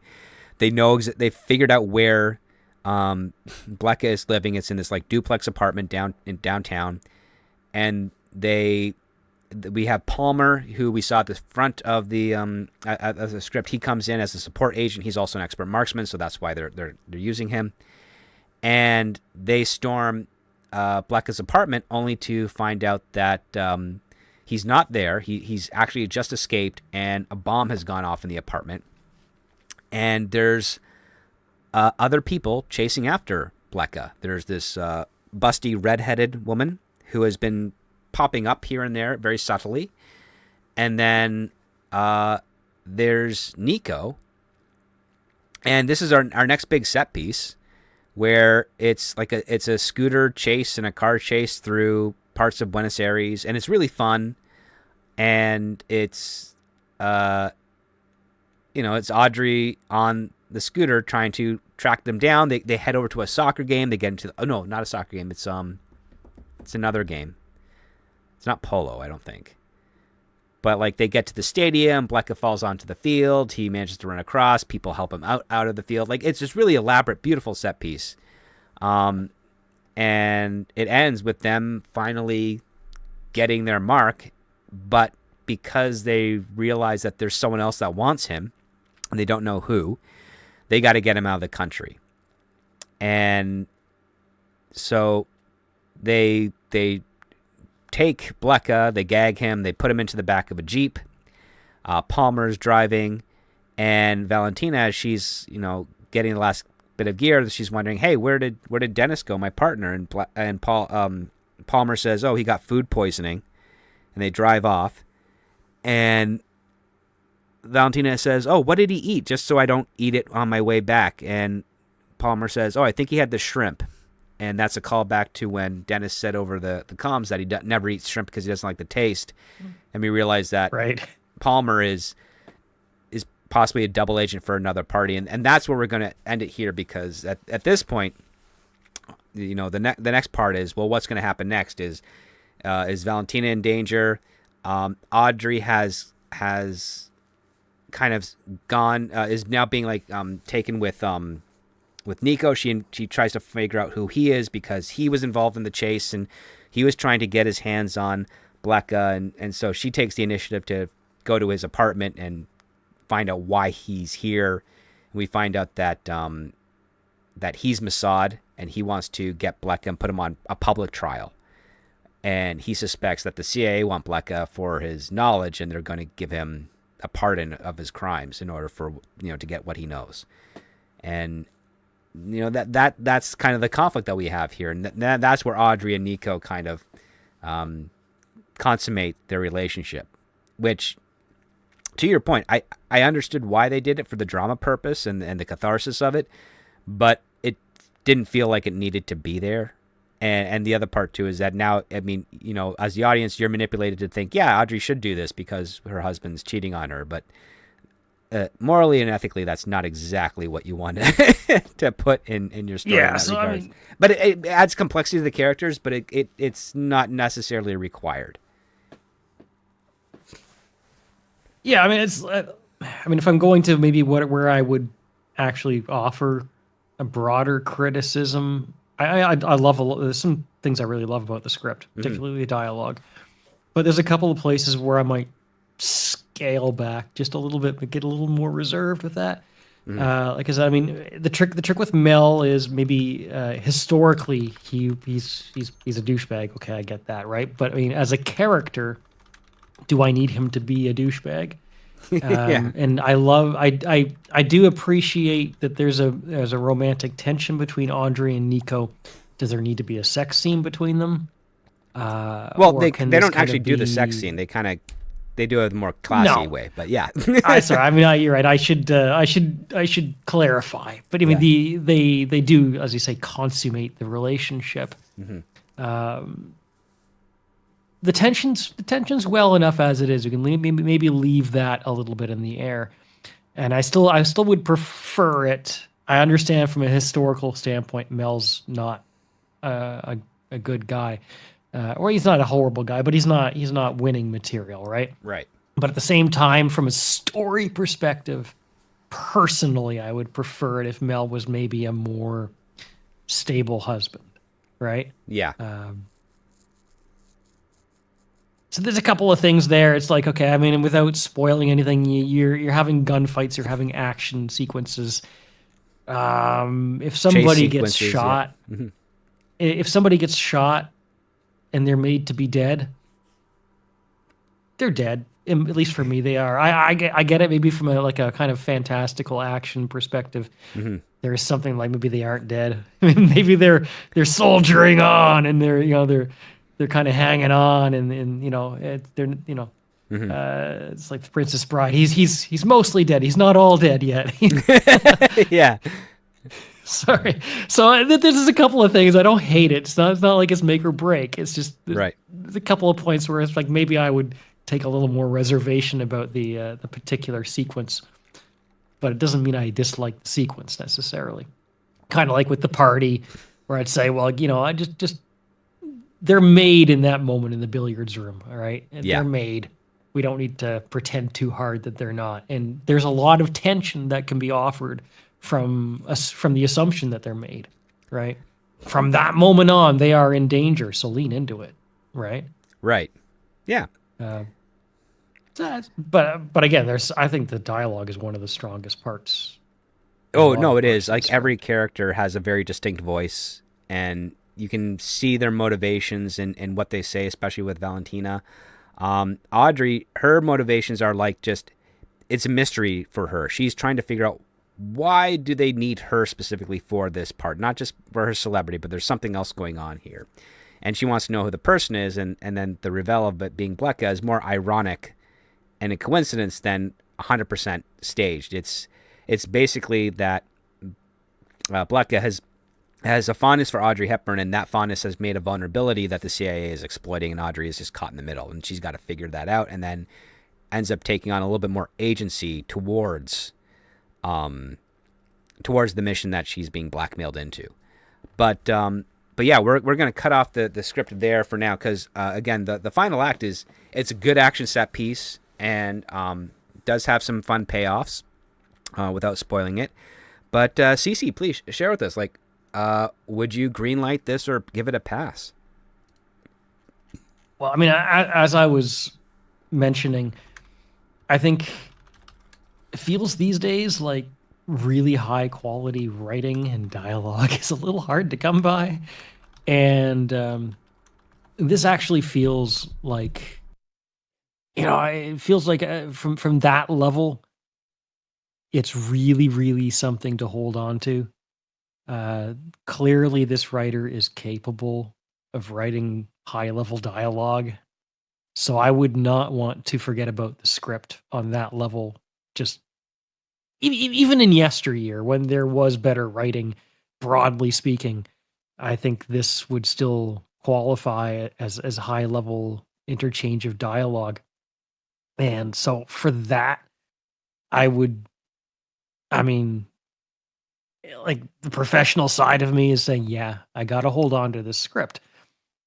But again, without tweaks, completely as is, I would have some things I might like to work on personally, right? Mm-hmm. I mean, if I was saying, would I take it personally as it is exactly? No. But I would absolutely not pass on it because it's just too good in its absolute quality of the delivery of the writing and the wording and the phrasing is just not something you see all that often. Mm-hmm. So it's kind of like a qualified green light, if you will. Oh, sure. I mean, I would say at this point here, it's better than the position it landed on the blacklist. This one, came in 53rd with 11 votes.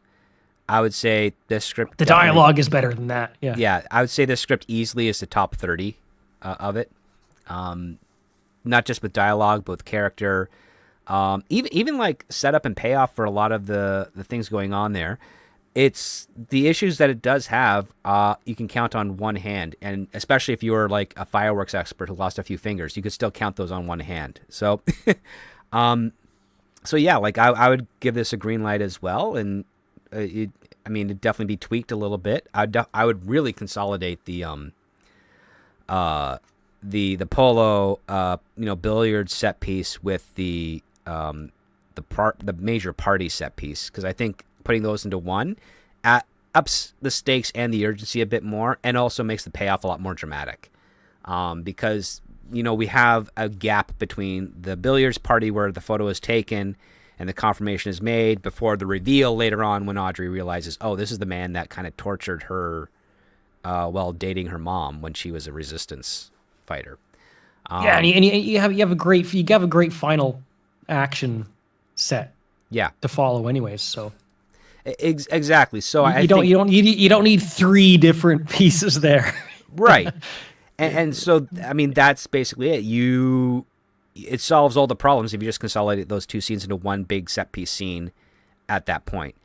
Because it's a nice setup, but it also feels like once you get to the one at the president's house, it feels a little redundant because it flows through a couple of the other aspects of it, and it was more about like playing with Audrey's celebrity, allowing her to open a lot of doors that the CIA couldn't do, which is perfectly fair, but efficiency-wise, you could cut that scene, take the interesting points out of it, throw it in there, because now you can have a point where, yeah, you could still do the whole hair and makeup thing at the president's house, and then go right into the point where, yep, Valentina has been made. Those 3 goons are on her, and they're going to throw her over the railing into the water with the intention of her body never being found again, and she has to escape from the skin of her teeth.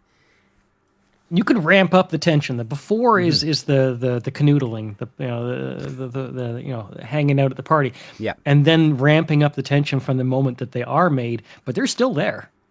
Yeah. And and they're under much higher scrutiny now, and it's closing in on them. And you get the ticking clock aspect. But they're still but they still have to be there. They still have to hold face. They have to,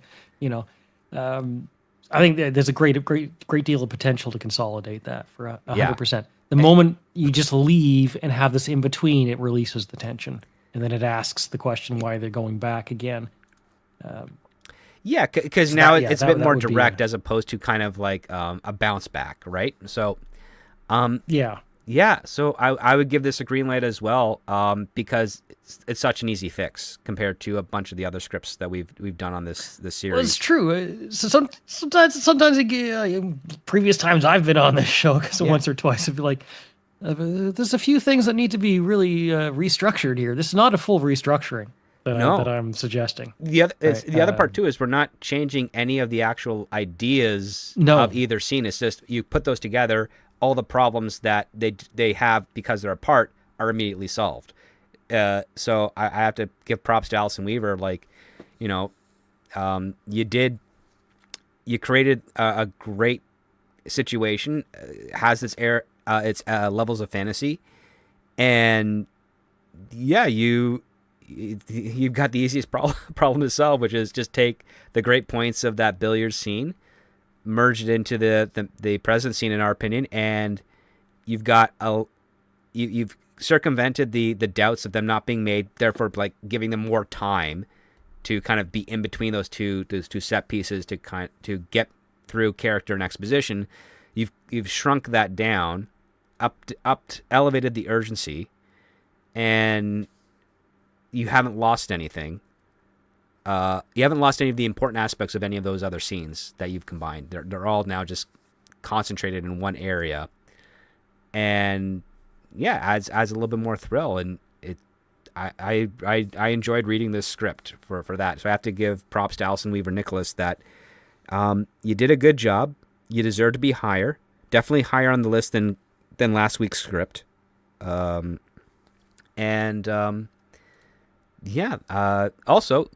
props on the efforts for your title page with the little breakfast at Tiffany's type of thing mixed with James Bond. It's very clever. So with that being said, let's jump on over to the Patreon. So for those of you listening, our patrons get find out what script you're reading before the show is. They get a chance to take a look at it, and they get to vote and comment on the script itself. So overwhelmingly on the Patreon side, they agreed with us. They gave it 100% green light. So that's pretty good. And here in the live chat, we have 80% voted to green light and 20% voted to pass. So, the majority is enjoyed the conversation, and if they've read the script, enjoyed the script. If you haven't read the script, please seek it out, give it a read. If you're having trouble finding it, just send me a message on the X's there. I can get that into your hands under the terms that you don't try to like spoil it or circulate it around to circumvent the writer's efforts in whatever endeavors they have with this script.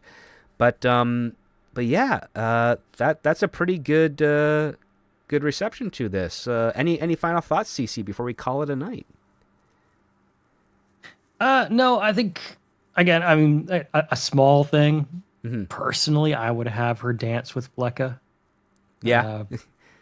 I understand why she danced with Nico. Mm-hmm. It doesn't make or break anything. That's just a personal thing. That's Yeah. I think you could have a pretty cool scene there where they're talking to each other while they're dancing and being watched by everybody. But not necessarily necessary. Just yeah. Okay. All right, then. Well, with that being said, CC, where can our wonderful audience find you on the interwebs here? Well, as my name's CC Karaoke, you can find me on YouTube if you happen to enjoy singing karaoke or just listening to music with less vocals. Then by all means, check out my channel. All right. Well, with that being said, we'll be back again next week with another script. This one is supposed to be a comedy. It's interesting. It's also another period piece. Takes place in the 80s, though. Not as fun as the 60s. Different fun, So yeah, be on the lookout for that. CC, thanks so much for joining me this evening. Really appreciate it. Always loving to hear your thoughts on these scripts. And yeah, go check out his channel. Link will be in the description on the YouTube side of things, and we'll also have some directions over on the Patreon for the archive part. With that being said, I hope everyone has a great, wonderful rest of their weekend, and we'll be back for another episode very soon.